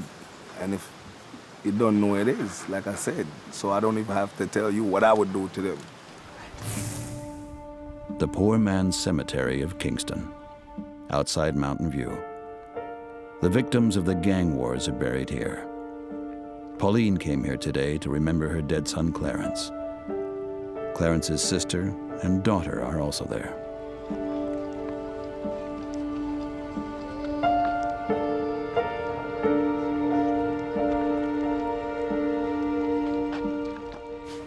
friends. There again. Yeah, we're there.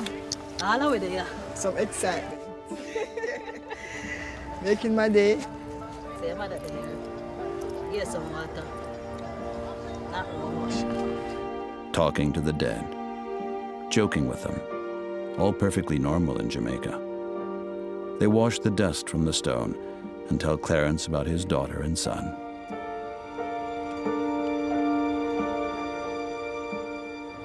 We'll come always talk to him and talk to the remainders. Remember when him dead, him left us in a sad moment, and we still remember the day when him dead, it fresh in our brain.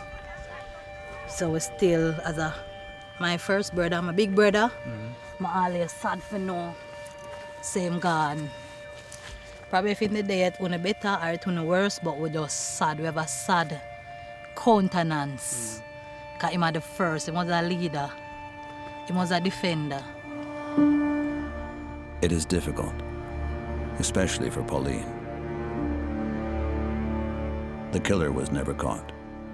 Oh, they do him, of all those shots and things that they do him, you know, it kind of pull.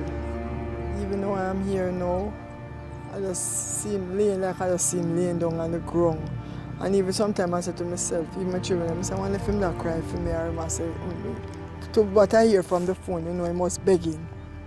Him beg, asking them what me do now, what me do now. Pauline says only one thing is important to her, that her grandson, Clarence's son, does not join a gang and stays out of things in the district. It's a hopeful wish, because gangs are everywhere in Mountain View, and the police fight desperately to keep this place from descending into a future worse than death. We have to be brave to apprehend them, and we have to let them know that we are never afraid to confront them. Here, women like Selena will continue to sell their bodies so that their children might have a better life. I wish every one of them just come out to something great, don't follow no one and get themselves in a problem that's we have to run up and down and stuff like that. I wish all of them the best who want to come to be a soldier or a doctor or a nurse. Just, I hope God just make that up. Others try to live between the fronts, hoping for understanding. What's important? To love your brothers and sisters. You understand? Love the younger one. And you know the elder is who teach. So you love when you have love, it works. A message that evil and South clans certainly don't follow. We have plans on expanding our territory, and it's happening every second, even while we're speaking right now. Because when we get the whole place, the whole ground, that means enough love. And if everybody keep that in mind, it will be of unity and respect. You understand? Anybody go against that? Gunshot. Mountain View, Kingston, one of the most dangerous no-go zones in the world. Those who manage to grow up here barely stand a chance.